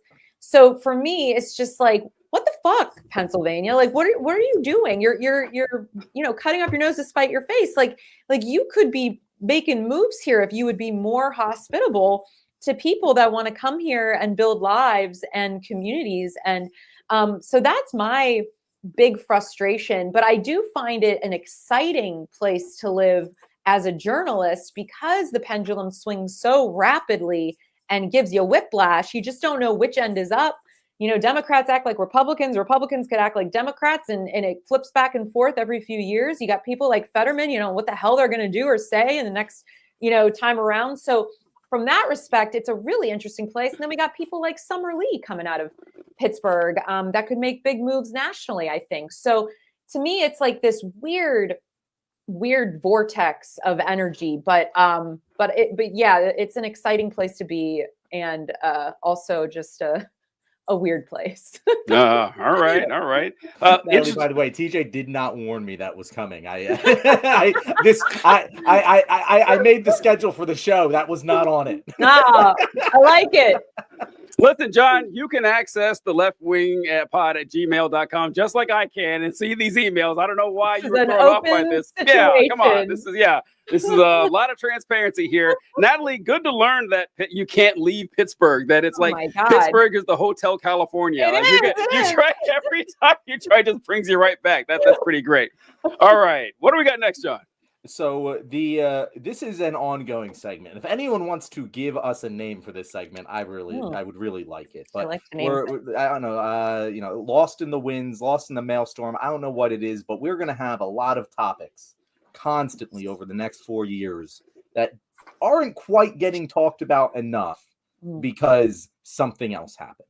And this week, I think that is Trump threatening to destroy the Department of Education.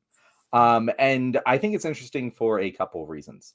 One being that it doesn't actually align with his goals. The Department of Education has been a big Republican bugaboo for a long time, but Trump also wants to use the Department of Education to re-educate America's youth to be more patriotic and hate trans people. I can't imagine any historical parallels to a leader doing that sort of thing.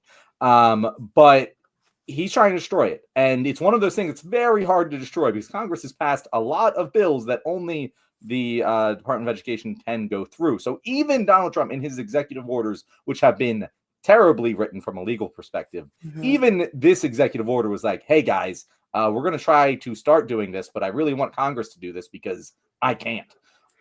So this is going to be a battle over the next 4 years. This is going to be ongoing. And in my opinion, God, we have 4 years of this. Sorry. It just the minute you said it, I'm like, it's like, aren't we done yet? Have we suffered enough?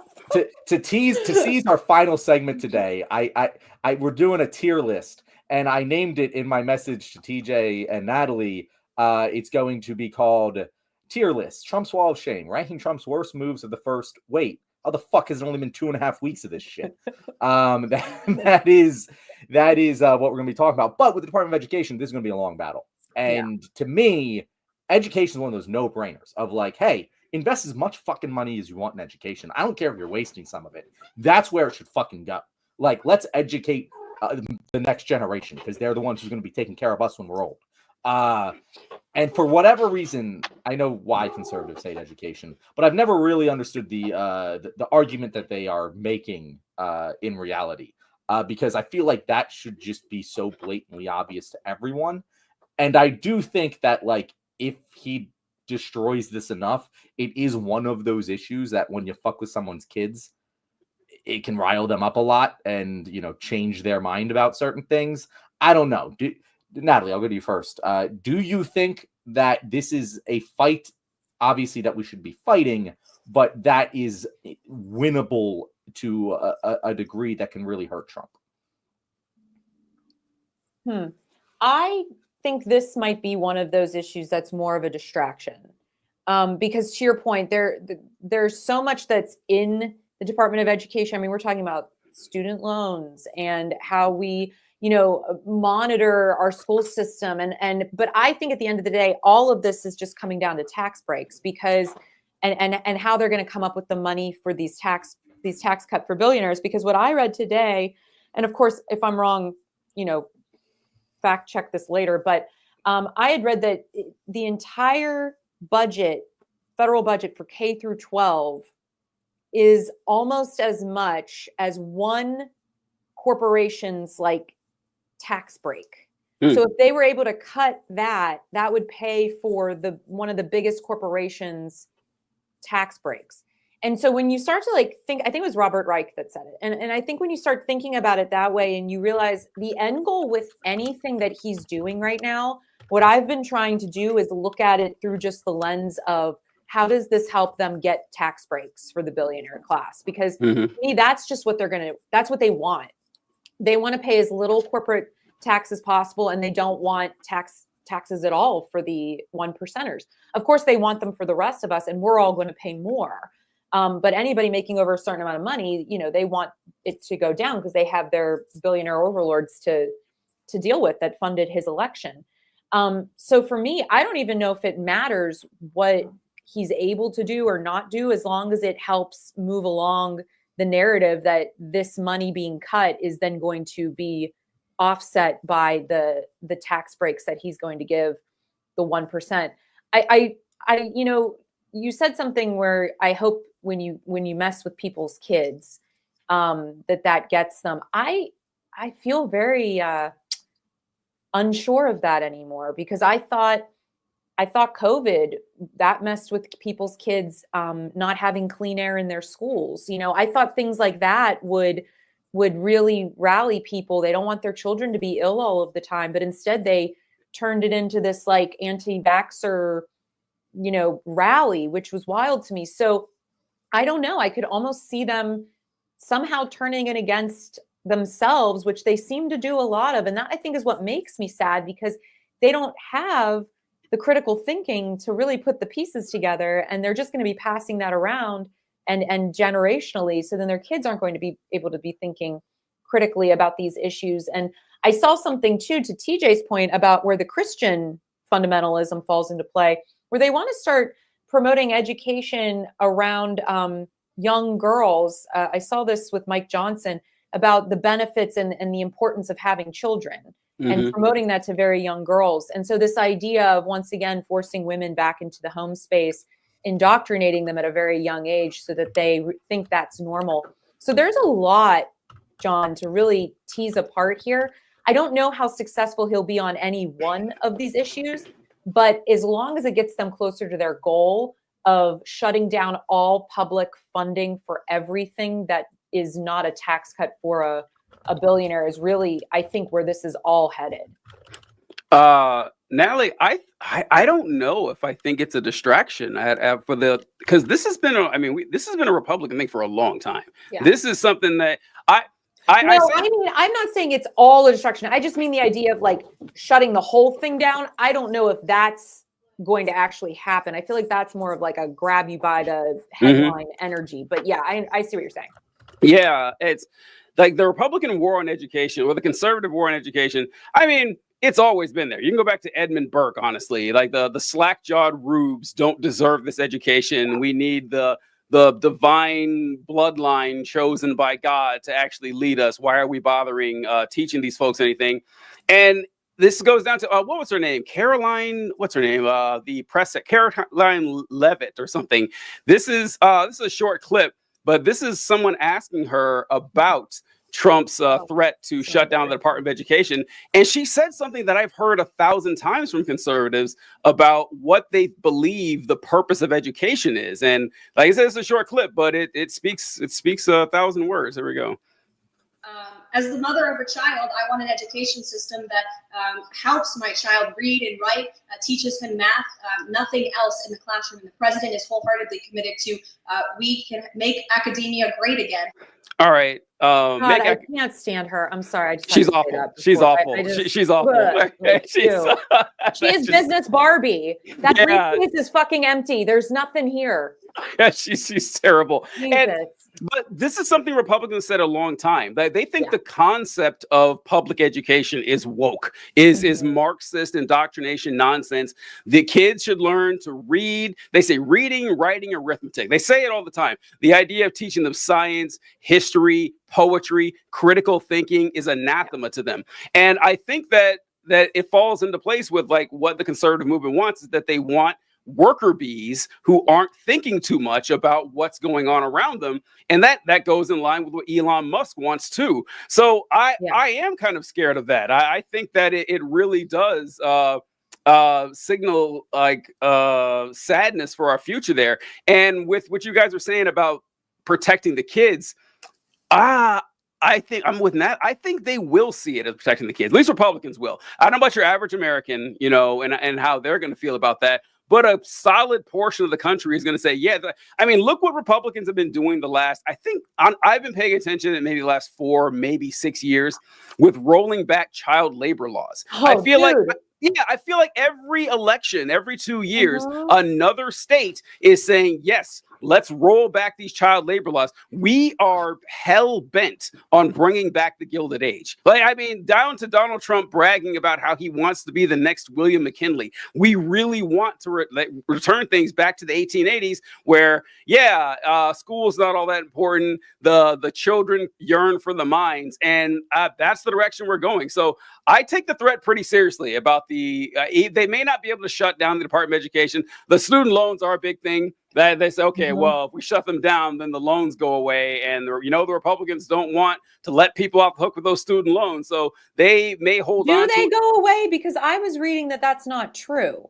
Oh, isn't it? Oh, all right. Well, I see. It's one of those things where I don't think anyone actually knows the answer. And I'm not calling you out, TJ. I honestly don't know because I read the opposite. It's like, no, that doesn't mean that they're going to go away. So I would bet my bottom dollar that even if they would have gone away, somehow like Elon Musk just acquired. Somehow they bring them back. Yeah. Like, even if you paid yours off, they're back now.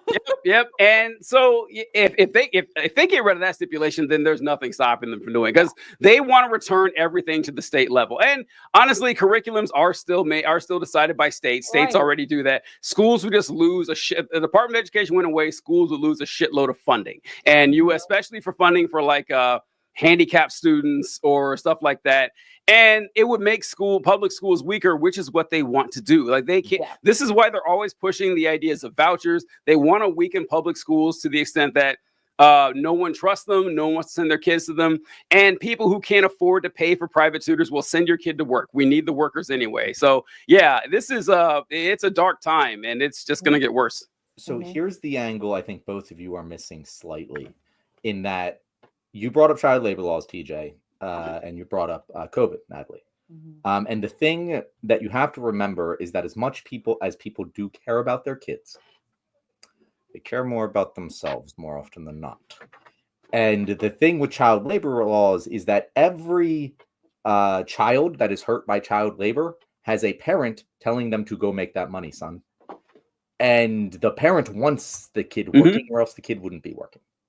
With COVID, the thing that pissed people off about COVID the most wasn't that their kid was in danger. It was that they had to fucking be around their kid more often, that they had to change their life in order to accommodate their kid now because the babysitter that they sent them to for most hours of the school day wasn't available anymore.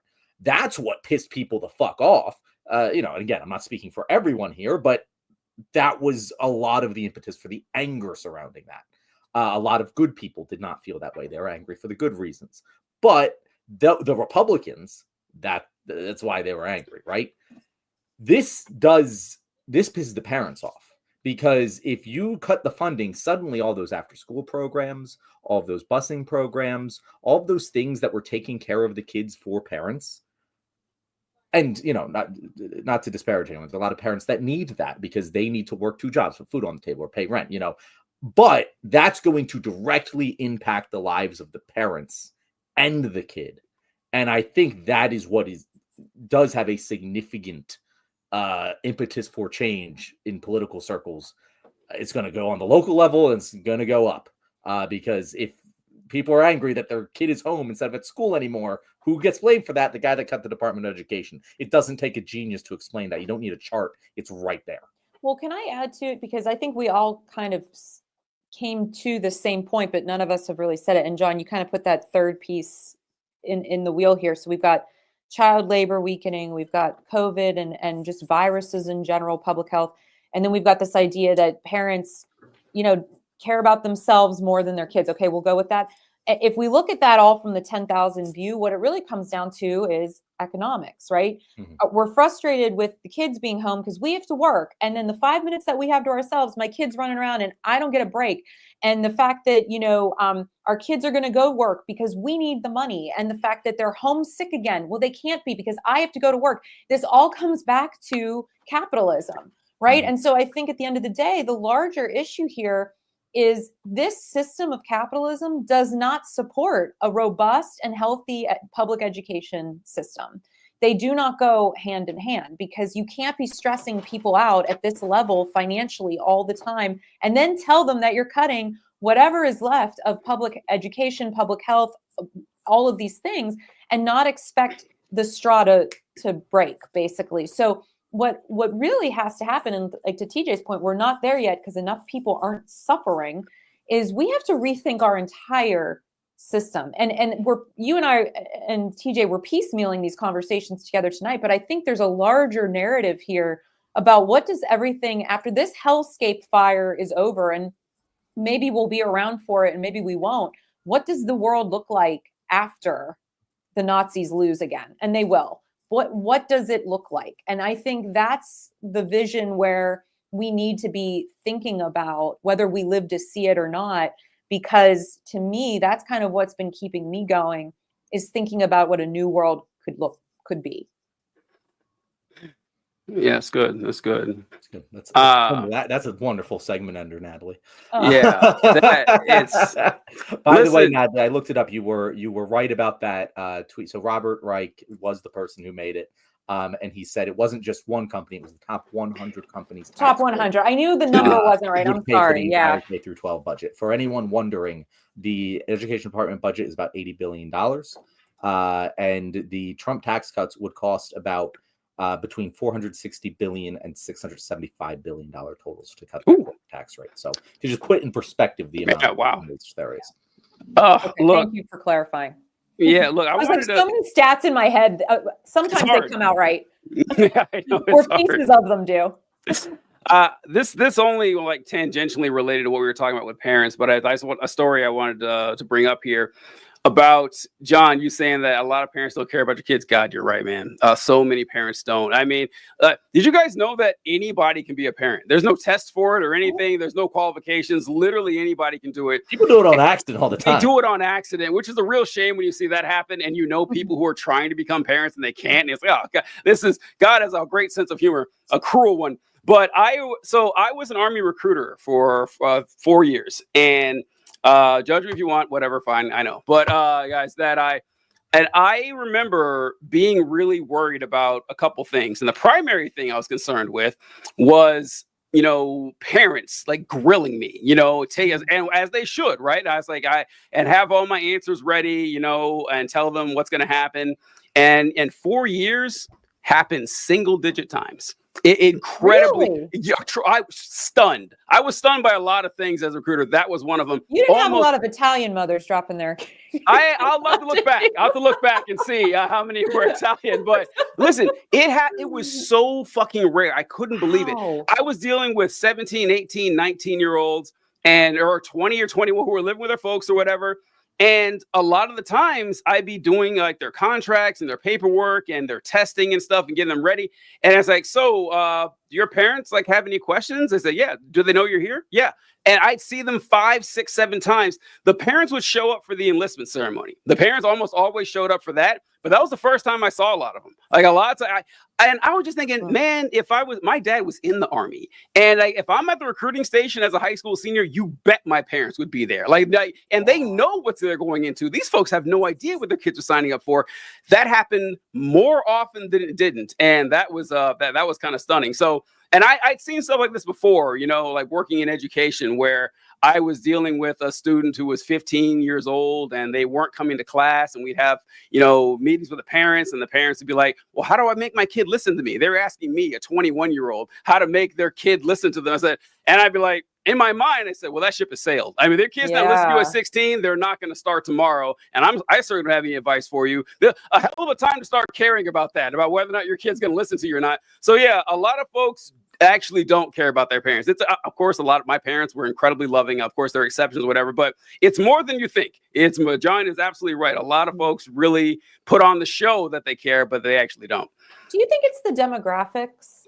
And I mean this, and not in an offensive way, but just like the types of places that these recruitment centers are involved with. Do you think it's just that there's a lack of parental involvement from the beginning? So, that's a decent point, because the students who were in like college or had or maybe affluent areas, they were more likely to have their parents show up. That's true. They were, and just like John said, the parents were less busy too. Like right. Yeah, it's like the thing like capitalism. A guy with one job is doing fine. A guy with 5 jobs broke as hell. And so, their parents, that they may not have had the time to show up as well. That's a fair point too.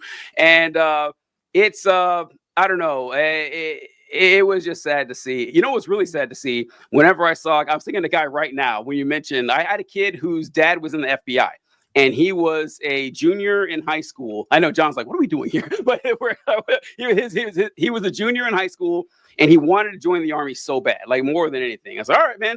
So I dropped his contract. He got like a 92 on the ASVAB. He could have gotten any job he wanted.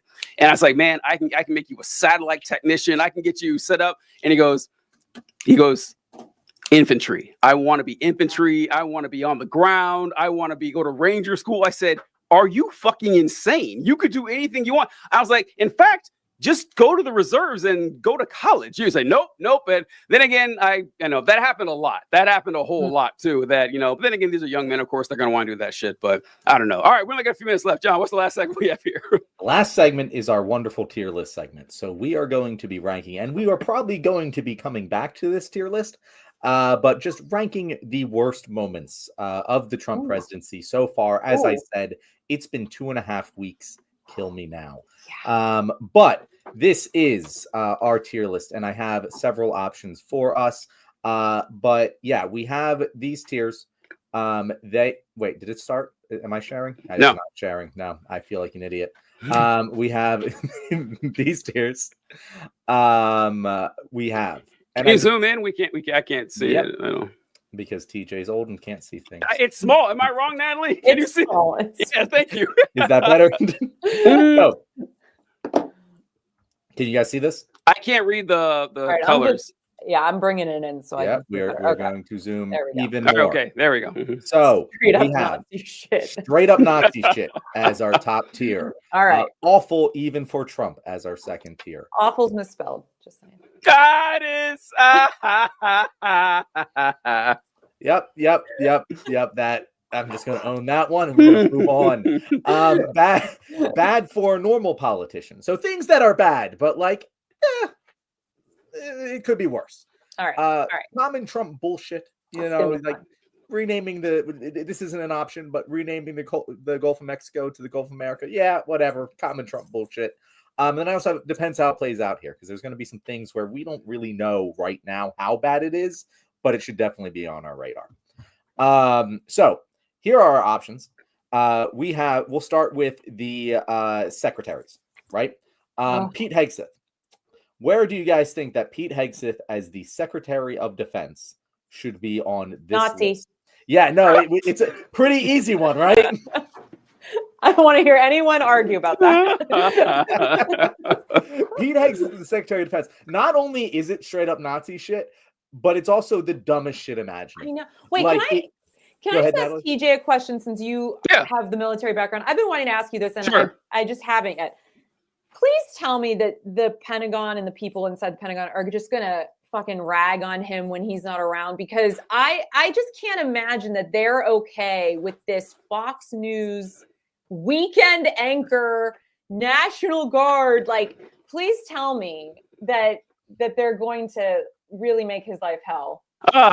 I mean, I would hope so. They're definitely going to dunk on him, but people dunk on their leadership all the time. It doesn't matter, right? I mean, he's the boss. You got to do what he says. They are definitely offended at this fucking loser who Okay, that's what I wanted to hear. You get those guys to be secretaries of defense. And once again, I'm not like saying that these people are saints like Lloyd Austin. Like these people are 4-star generals. All right. These guys have 35 years of military experience.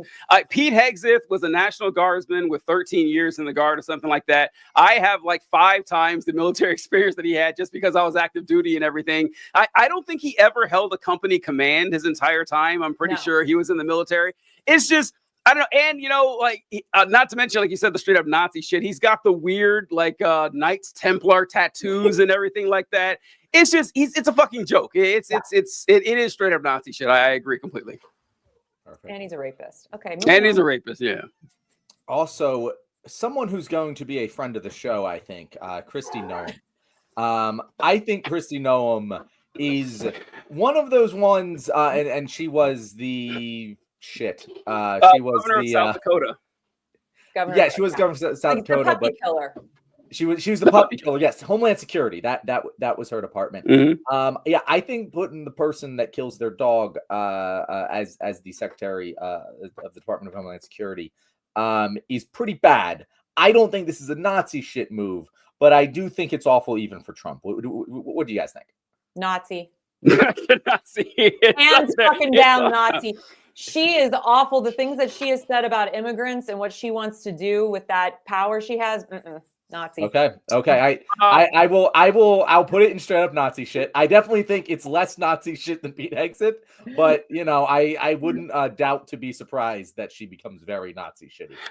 Yeah, I'm not gonna go straight up Nazi shit because, like, I think Pete Hegseth is like too Nazi even for an average Republican. Like, of course, your average Republican has a lot of Nazi. She's a white woman. This is why you guys don't want to put her straight up Nazi. No. No. Don't underestimate. This is like, no. Hear me out. I'm going with depends on it plays out. I'm going with depending on how it plays out because last episode, Natalie, we were talking about Kristi Noem. And how every time she's on TV, she wears like successively crazier and crazier outfits. She's going to show up like dressed as a spaceman or something. Like, I want to see how far this goes. I want to see how far she takes this costume thing going until she's unrecognizable. So that's like, I mean, yeah, of course it's an absolute shit show, but I'm going to rank her a little bit low because at least I find the way she dresses entertaining. Natalie, I'm going to tie break this by putting it in depends how. You guys you're misreading. You're Natalie, all right, it's fine. You have an open invitation. The first time she does some straight up Nazi shit, you're coming on the show to tell us we told you so, and we will. I really hope that never happens. I hope I'm wrong. I hope you're wrong too, but I know I'm not. So. I will. That's why I'm like, depends how it plays out. It could play out Nazi shit. I'm 100% confident this guy is a Nazi. This one I need to see more of. And also, Natalie, you have to take the other side of this deal here. If she like holds an event where she dresses up like I'm Annie Oakley and starts shit, you got to come back on because that's funny as hell, right? I got to see this shit. Let's go. I hope that's why I'm back on. Yeah, I really do. There's been a couple other confirmations. I was going to put RFK on this list, but he hasn't been confirmed yet, or at least as. I don't know if that happened today at some point, but since I made this list, he wasn't confirmed. But this is someone that a lot of people aren't familiar with, Sean Duffy, Transportation Secretary. I don't know a lot about Sean Duffy, but what I do know is when Mayor Pete was in charge of the Department of Transportation, planes weren't falling from the sky. And I do know 2 weeks. I do know that when the first one happened, we were like, okay, there's a lot of factors that could be at play here. I'm not really sure what's going on. When the second one happened, 15 fucking miles from me. Yeah.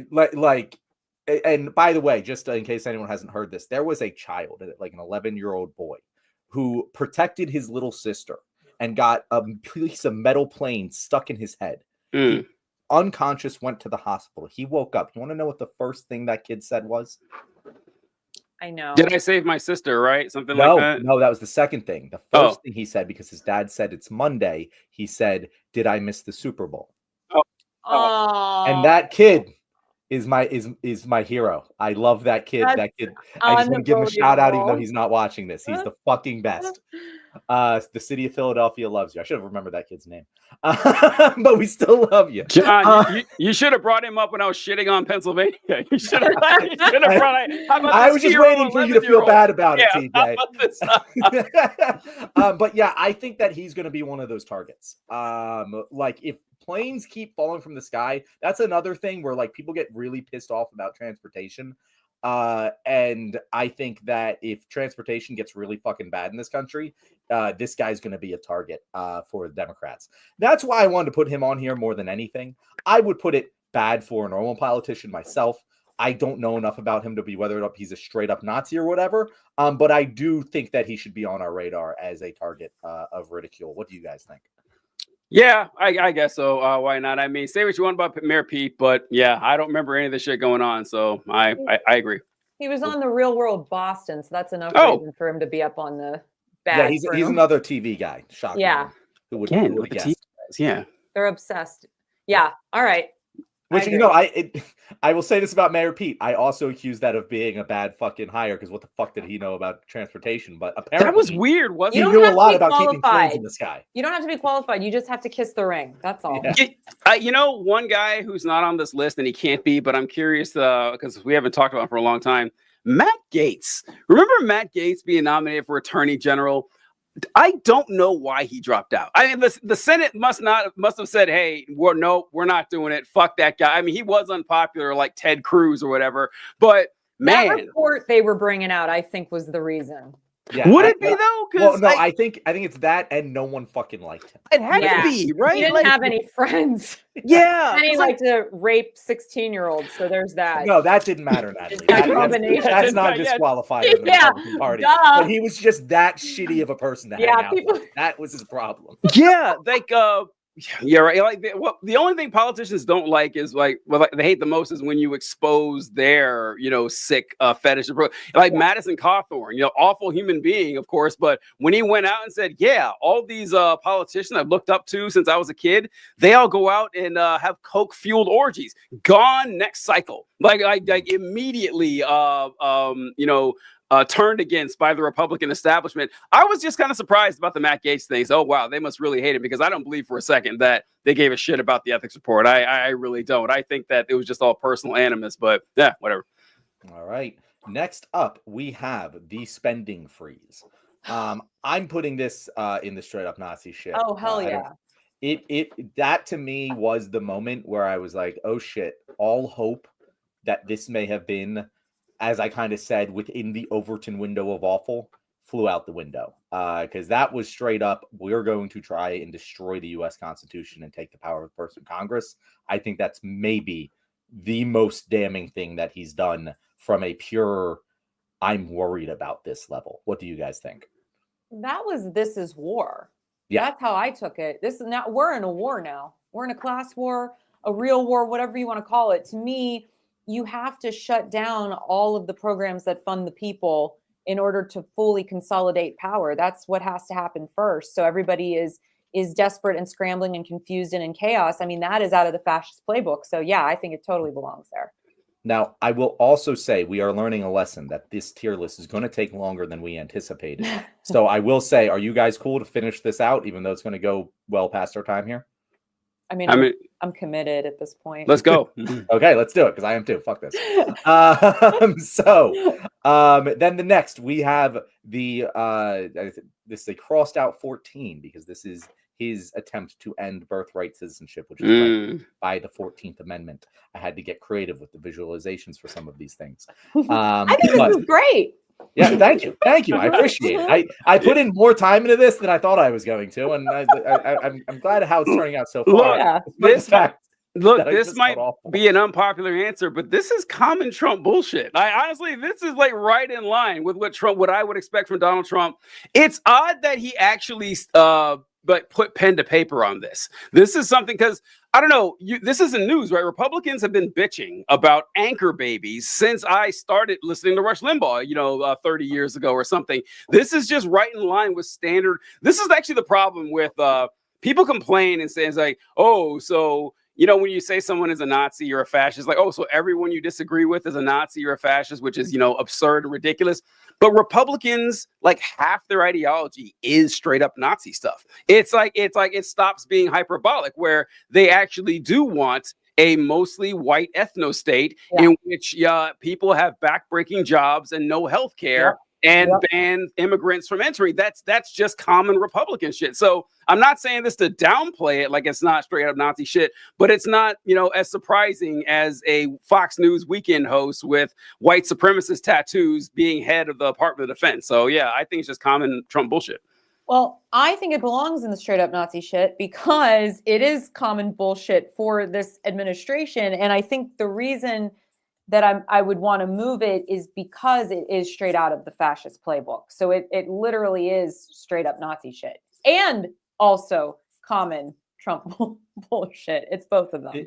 It is common Trump bullshit. And let me define the parameters here. Because again, me and TJ didn't talk about this at all before just making this. But the common Trump bullshit, I'm very much putting in the it's relatively harmless even if it pisses us off category, like the Gulf of Mexico, right? Okay. But this one I think is this to me. Yeah, this is very dangerous. Is like one of the flood barriers where if this breaks, I start dusting off that passport, like because. There's so much tied up in this. It is so distinctly clear in the 14th Amendment that birthright citizenship is the thing. If like the Supreme Court were to allow him to do this, the Supreme Court's so compromised that the rest of the Nazi shit is going to start coming real fucking quick. That. And so, yeah, I agree with Natalie. It should be right here. Also, I have the mouse, so it's going to end up right there. Next up, tariffs against Mexico and Canada. God. This one I actually don't know what to put because it didn't actually happen. It still happened with China, though. It did happen with China, and I was expecting that. And I didn't put China on this list because, to me, that's very much the entire relationship with China is an ongoing story that I don't know my opinion of. So I did not add China to this list, mostly because I wouldn't know where the fuck to put it. But I did put Mexico and China on this. Mexico and Canada on this because I actually have to put this at common Trump bullshit right now because, again, it didn't actually happen. If it does happen, I think it moves into awful even for Trump because tariffs are so fucking bad for the economy. But until it actually happens, it's kind of common Trump bullshit to me. TJ, what do you think? I was thinking awful even for Trump, although he didn't go through with them, but he did put a pause on them. So you're right, they could happen, they could not, but it did disrupt markets for, a short while. So, I mean, there was a small economic backlash to it. And just like the concern from the American people, I mean, it also, this is hard to say because I don't know how people aren't thinking this all the time. It made people question the stability of the executive branch. I know. We think that it's unstable, but that was one of the few times that I saw Trump tweet about these tariffs. And if you go to, Trump's Truth Social, whatever, and read through it, it's all a whole bunch of, yeah, get him. That's right, brother, and everything. But this is a time where you had half the comments like that, and then the other half were Republicans saying, I'm confused by this. What is the goal here? Why are we trying to, like, they were legitimately concerned that there was something up. And I don't think anyone bought into the whole, oh, wow, I made a great deal and now I backed off on it and he made himself look good. But yeah, I think that I don't think Trump did himself any favors with this. That's why I vote in the awful even for Trump, because it didn't make sense to anyone. What do you think, Natalie? I think this was a dress rehearsal. I would also put it awful even for Trump, even though it's paused, because I think they want to see how the market's going to react to certain things. I think the end goal here is they want to tank the market. So then a few of the big rich players can come in and get everything up for real cheap. And I do think that this is part of a larger scheme. And I think they were testing waters here to see what would happen. And that's my conspiracy theory for the day. All right. Yeah, no, Natalie, I don't think that's conspiracy theory at all. I think that's literally exactly what it is. The problem is that money isn't that, but it is very consolidated in this country. But yes, it's not so consolidated that that would really work without pushback, without serious pushback. because there's a lot of slightly smaller fish that are still big fucking fish that would be very hurt by this. Yeah. I think his biggest mistake, TJ, was involving Canada in this. Like, if it was just Mexico, people would be like, fuck the Mexicans. We hate them already. John, but like Canada, it was like, why are we hurting the white people? I don't understand. I agree 1,000,000%. I think that if he had limited it to China and Mexico, he could at least, and not even with the racism, you could at least try to make some sort of economic argument. With Canada, like we really need tariffs on lumber and maple syrup. That's really what's going to help us benefit. I saw Ryan Grimm actually had a great post. I think it was Ryan Grimm, where the tariffs with Canada were so absurd that there was no de minimis level for the tariffs. So like if you were a grandmother in Toronto and you sent a birthday card to your granddaughter in New York, there would be a 25% tariff when they accept that birthday card. That's how ridiculous this was. Like no one could possibly defend this. So yeah, I think if he just separated it into China and Mexico, he could have saved himself some trouble. Yeah. And by the way, Natalie, it's very much not a conspiracy theory. The very, very explicit reason why these people want to switch, and they're talking about it openly, from a income-based tax system to a tariff-based tax system, is that when you tax income, it's much harder to hide than consumption. Right. The fucking billionaires of this world, they get a lot of income, but spend far less of it. And poor people spend most of their income. Sure. So if you switch from income to consumption, it becomes a regressive tax. That's generally why. It's no conspiracy theory at all. They're very explicit about it. Paris Climate Agreement. And we'll also talk about this at the same time as the exit from the World Health Organization, because they did both of them at the same time, and they are kind of, thematically related to each other. So, Natalie, I'll just throw to you first. Paris Climate Agreement, World Health Organization, is one worse than the other, and where do they go?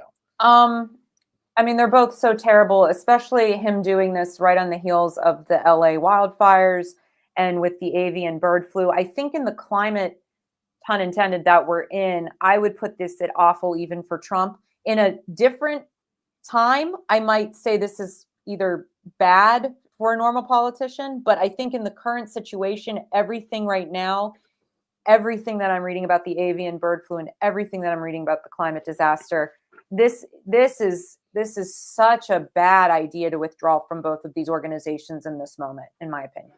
So I'd put it awful even for Trump. I would torn on this one. So the World Health Organization. Well, I would. TJ, if you're torn, let me go, because I have a more solid opinion. We'll let you tie break. Because while I agree with you, Natalie, just the actual move of this, especially in this time, is incredibly dangerous. I do think there's like a wins above replacement argument to be made here.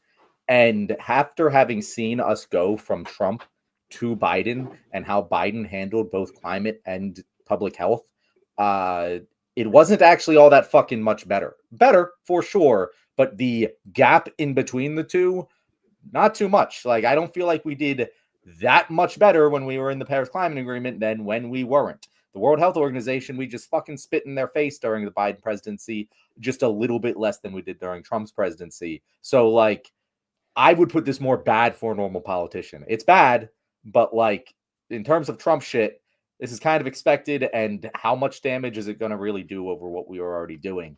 That's kind of the way I feel about it. So I would put them in two different categories. I think that I was thinking World Health Organization in either awful for Trump or bad for a normal politician, one of the two.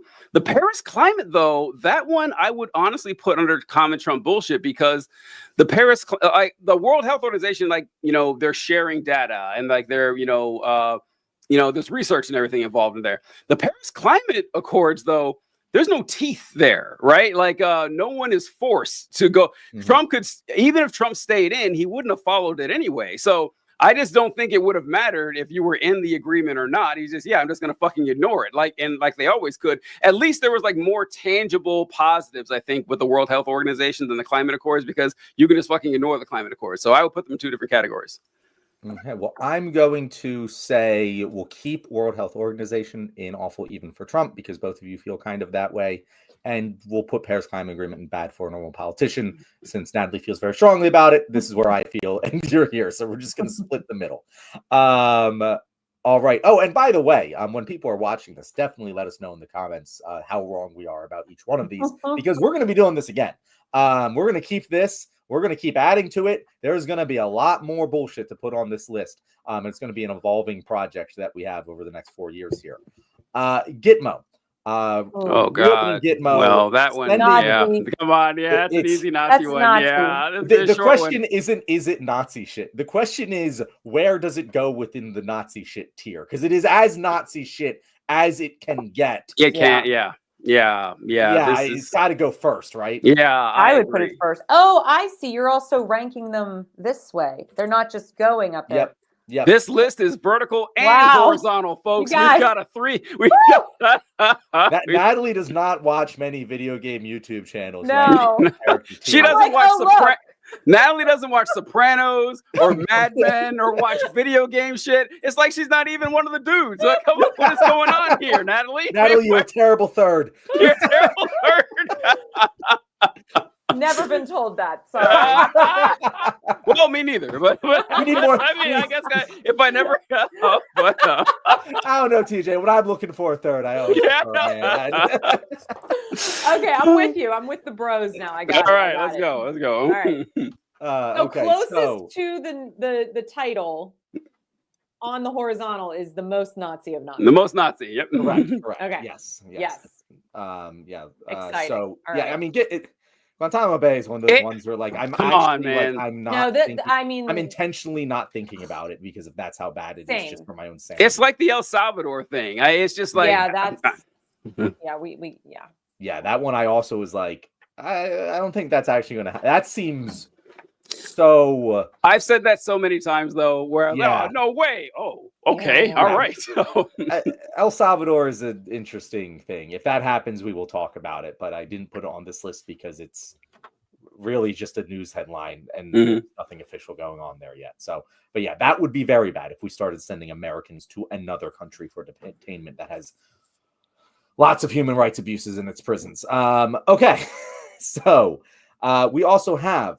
I wanted to put this one on here because it hasn't gotten much talk about, but Donald Trump halted the flights of about 1,600 Afghanistanis who were supposed to come to America, who were family members of active duty service members.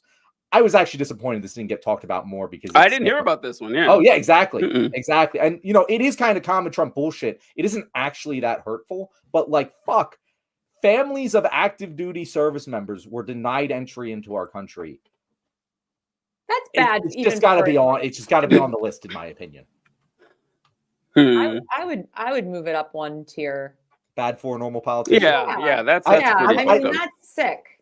I didn't make a Gulf of Mexico graphic, but I'm going to have to just so we have something in this tier to represent what it means. But yeah, it's sick. Yeah, it's just like any normal politician would get. If Biden had done that, he would have been roasted for it for about 2 weeks. It would have saved the news cycle. And you guys who I don't know if you heard about Natalie, but like TJ, who follows this shit, obviously didn't even hear about it. That's how much bullshit there's been in the past. No, well, and that's part of the problem too. And this is once again right out of the Nazi playbook. Like you have to just keep bombarding, confusing, chaos.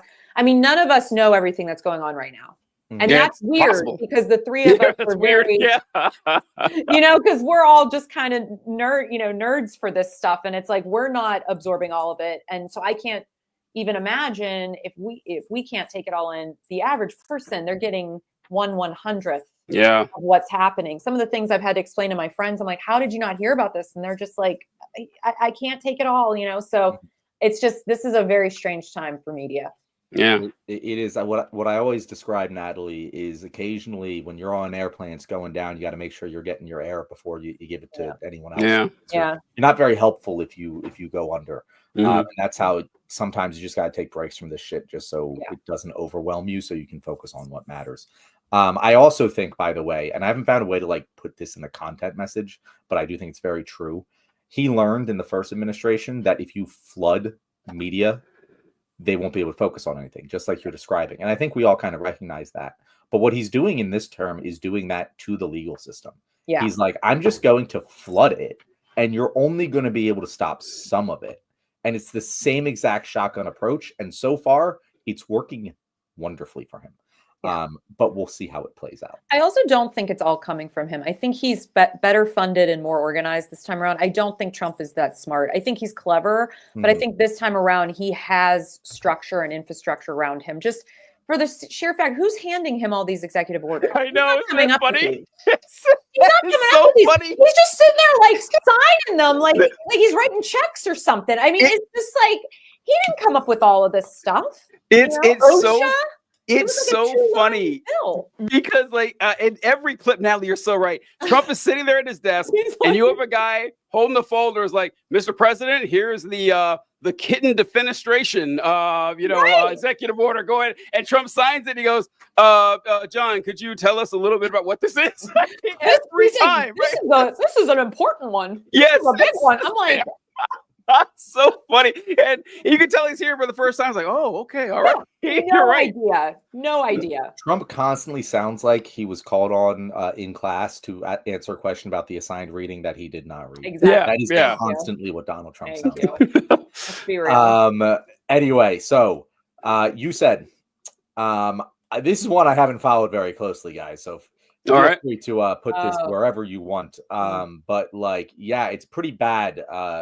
You said definitely has some criticisms, don't get me wrong. But in terms of just hurting United States soft power, pretty difficult to do worse than getting rid of USAID. What do you guys think? Oh, go ahead. No, sorry. Oh, I'm sorry. Go ahead, TJ. No, the USAID thing, I had never heard of this place. I'm being real. I'm not going to front you guys. I wasn't familiar with this place at all, or this organization at all. And but when I found out Elon Musk wanted to get rid of it, I was like, okay, all right, I probably think this is a bad idea. And learning more and more about it, that its mission on the surface is helping out with impoverished areas through United States funding and everything. But it also it acts as an intelligence operation too. It also has a lot of involved in that. And of course, this came right before this on your list, John. But it came right before Trump and Musk, of course, sent out this thing wanting people in the CIA and the FBI to, resign and everything. And it's all a part of, this isn't simping for the CIA, the FBI, or USAID or anything like that, but it's all a part of Trump essentially creating his Gestapo, creating his own intelligence operations that listens to him and is loyal to him. So I'm putting it at Nazi shit. Like, I really am. And it's really just because of what I can tell the plan is going forward with this. Sorry, Natalie, go ahead. I also put it with Nazi shit. And the reason that I believe that is I read this statistic and I pulled it up while you were talking. Because for me, this is bordering on eugenics. And this was from Newsweek. More than 100,000 babies could be born with HIV over the next 3 months as a result of President Trump's freeze on foreign aid related to the USAID. And I think this is an important thing to note, that they do a lot with HIV prevention work. And so the fact that they're cutting a lot of that off is very concerning to me, because this is so entangled with the idea of identity and who is worthy of being saved and who isn't. So for me, that is straight up Nazi shit. And of course, the program there's some flaws here, but with USAID, the things that I've read, I knew a little bit about them. I didn't know a lot. I did, like TJ said, more research after, but I think at the core, what they're trying to do, this is Nazi shit. Is it more or less Nazi shit than Pete Hegseth? So, okay, I was just looking at that, because now that I understand this game better, and I started thinking about, who could do more damage. And I think the sheer fact that 100,000 babies in the next 3 months feels more urgent than the potentiality of what Hegseth could do in the next 3 months. So for me, it's just a sheer philosophical numbers question, but I am open to debate on that. I voted above Hegseth too. Yeah. Because I think Musk is a more dangerous Nazi than Hegseth. And this is kind of like Musk's thing, I believe. Yeah, I agree. Okay. I agree with I don't have to agree. I don't know if one is more dangerous than the other. It's definitely a depends how it plays out thing in my book. Yeah, Natalie, I think that in the immediate future, this is going to cause more pain. Yeah. Hegseth has a lot of opportunities on the table to move up the rankings, and I hope he doesn't. But I just think he has Musk, the higher ceiling, shall we say? I don't know. I think Musk has a higher power level than Hegseth. Like when it comes to the damage he can do, and I mean, and his. I guess that we're only talking about USAID, so I don't know. But exactly. yeah. If you're just comparing Musk, yeah. But Musk also, like, I don't know how long for this world Musk is. Like, again, there's a lot of things we can do against Musk. There's nothing we can do against this guy. You know, he's locked in there now, and that's problematic. But I'll put you said there. I'm cool with that. We'll see how things play out. The other thing I will say, you said, like the CIA, like the FBI, it is a bit of a bugaboo in some leftist circles because of bad things that it has done, on top of good things that it has done, as Natalie mentioned. That is kind of par for the course with the U.S. government, right? But I will say there have been some leftists who are like, no, this is a good thing. I'm like, fuck you. No, it's not. Because even if you were like, this was your mortal enemy and you wanted him dead, the person I want replacing him is not fucking Donald Trump. It's going to be worse. It's going to be worse. Whatever replaces this, even if you think this was bad, is going to be so much worse. Anyway, this kind of goes along with Paris Climate Agreement, but Donald Trump signed several executive orders, essentially just, giving a big old blowjob to the oil industry, not only expanding drilling of federal land, but also preventing the building of wind farms. Like it could not be any dumber. He declared a national energy emergency in order to drill more, and then also said, but we don't want energy from wind. Very upsetting. I think it's awful even for Trump. I think in terms of climate policy, it's much more substantial than leaving the Paris Climate Agreement. But I'm willing to hear counter arguments to that. Any thoughts from you guys? I work with so many people in the environmental justice space that I interview for my radio show, and this is a true nightmare in the making. I don't think we're going to see the effects of this in the immediate, but I think it belongs at the top of this list. Yeah, with the meeting in front of everybody at the awful even for Trump phase, because this is just all a power grab from oil and gas. And then the fact that to add that insult to injury, that you're trying to cripple whatever alternative energy sources that we could be putting forth on the heels of what is going on with the climate that's happened right in our own backyard. To me, it's unconscionable. I agree. I think it's a good spot for it. It's Trump has always had this thing against windmills, wind turbines. It's so strange. It's like one of the weird things that he loves harping about. So I wasn't surprised to hear this or whatever, but I don't know. It's a good spot for it. All right. Trans people don't exist anymore, according to the U.S. government. What do we do about that? Where does that Nazi? Yeah, it's like the first Nazi maneuver right there. Yeah. Like that's one of the first things that they did was the hyperfixation on sexuality and gender. I mean, listen, like we're not being hyperbolic with any of this, straight up Nazi shit and everything, but just read what the Nazis said when it came to sexuality or gender roles or gender in general. It's the same stuff. It's the exact same stuff. I don't know what to tell people anymore. I get sick of saying this because no one cares. I kind of wish now. I feel really annoyed thinking back that, with all those History Channel documentaries and stuff from back in the day, that they didn't just like translate what Hitler was saying. I really wish they'd have done that, because hearing him scream in a scary German language, whatever, it's riveting and stuff, and it gets you all nervous. But I wish they would say what he was saying, because he would have been saying a lot of the stuff that Republicans say every fucking day. Yeah, I agree. Yeah, the thing about this one, which I will say, and I completely agree with what you guys are saying, it is definitely Nazi shit. It's the first book burnings that the Nazi did were at, I believe it was called this Institute of Sexology, that was primarily studying trans issues and trans medicine. Literally the first book burning that the Nazis did. That being said, the actual thing that he did here, I think is much ado about nothing. And I do think that this is going to move into some common Trump bullshit in the future when he does something far worse with trans people. But totally agree with you. That that's his first move on the trans thing, and that is straight up Nazi shit. And I think the reason too it belongs up there is because this is going to create a lot of issues for trans kids right now, in the sense that they are much more likely to attempt suicide or follow through with dying from suicide. And so for me, it's sort of this self-imposed way of getting them to harm themselves without even having to do it.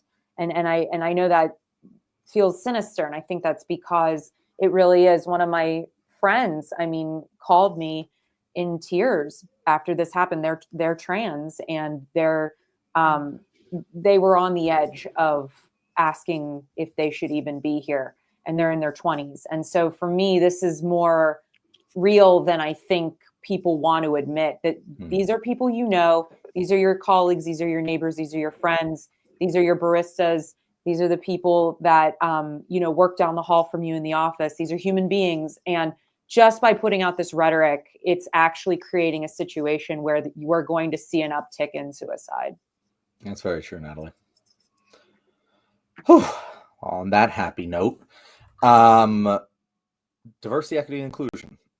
And I'm going with this is not one specific thing, but the overall crusade against it has been very Nazi shit to me. Hell yeah. Like, the way he is throwing it around has been so bad, where he's basically just saying we need to fire all the black people. Like that, like it has already crossed the bridge of plausible deniability. We've been saying that DEI is the N-word to these people. It's just a replacement.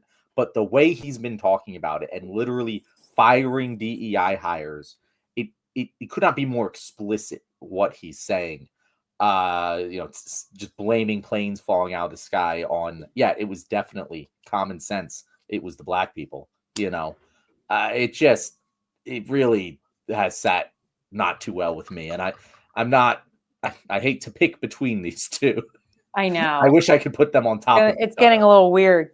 Yeah, but it's because they're kind of. DEI involves LGBTQ as well, so they really do kind of go hand in hand. I'm going to put that one ahead of trans rights, just because he has actually hurt people by firing them because of this, whereas no one has been directly harmed yet.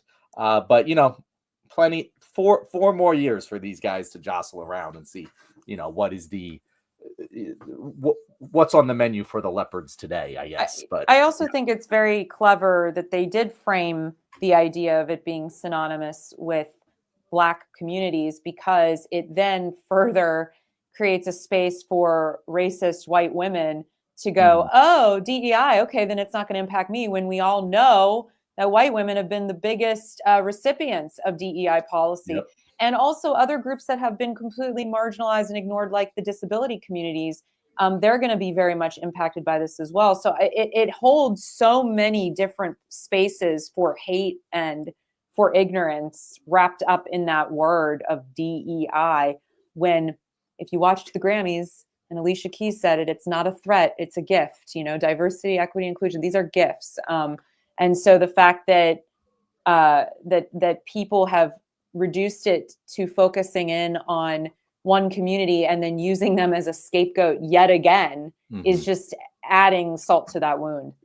With the DEI, I was going to mention that, Natalie, about how the DEI thing had started where it talked about it's woke or critical race theory, current action. It was always, black coded and everything. But very quickly with the DEI thing, I saw it just move immediately to people with disabilities, like immediately towards them. And how many times have I heard over this last week that the FAA is hiring blind epileptic dwarfs to, be air traffic controllers and shit? And it's like, that was very eugenicist and Nazi coded too. Because again, this is hard to do. This is hard to do because everything they say is Nazi shit. It's not hyperbolic, but I would definitely put it up there because it affects several groups of people.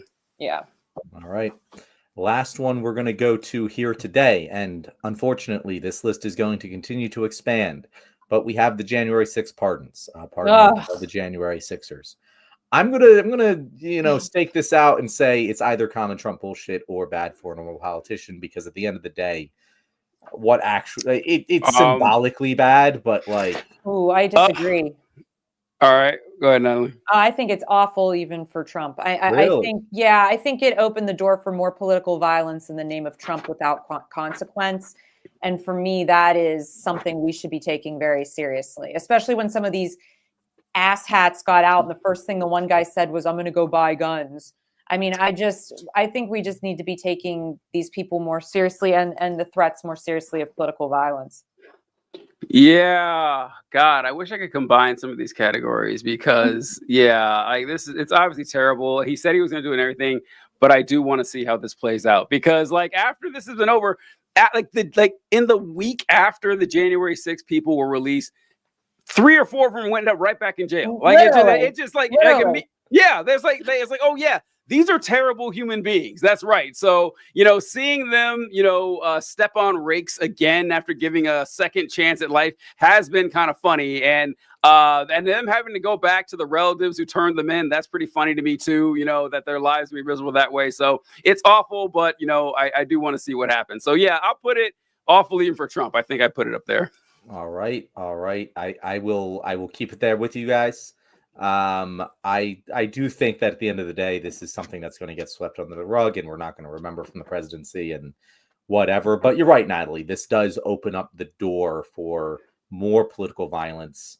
It will be interesting to see when there's political violence in Trump's name. Inevitably, if Trump pardons that person, that could get very, very bad. So real quick, John, this reminds me of something we talked about a while ago, like where Natalie's question, like, when does the violence start on our side? When can we justify it and everything? Because here's what I want to know. Let's say there's political violence for whatever reason to support the left. Do you think the next Democratic president would pardon them? Do you think they would? Because I don't think they would. No, I don't think they would. Yes, they wouldn't.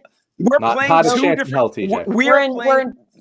We're playing two different games here. Like, the Republicans, say what you want about them, they're taking this shit seriously. January 6th, they did think the election was stolen, that their country was being taken away from them, and they fucking did something about it. And on our side, we got a whole bunch of firebomb the Walmart folks that aren't actually going to do it. And even if we did, no one would have our back. So yeah, it's going to be a tough fight ahead because our side is not taking it as seriously as we claim. Like, the Republicans are right about that. Anyway, that is our show, guys. Thank you for those of you who have watched our extra long extended edition of The Left Wing.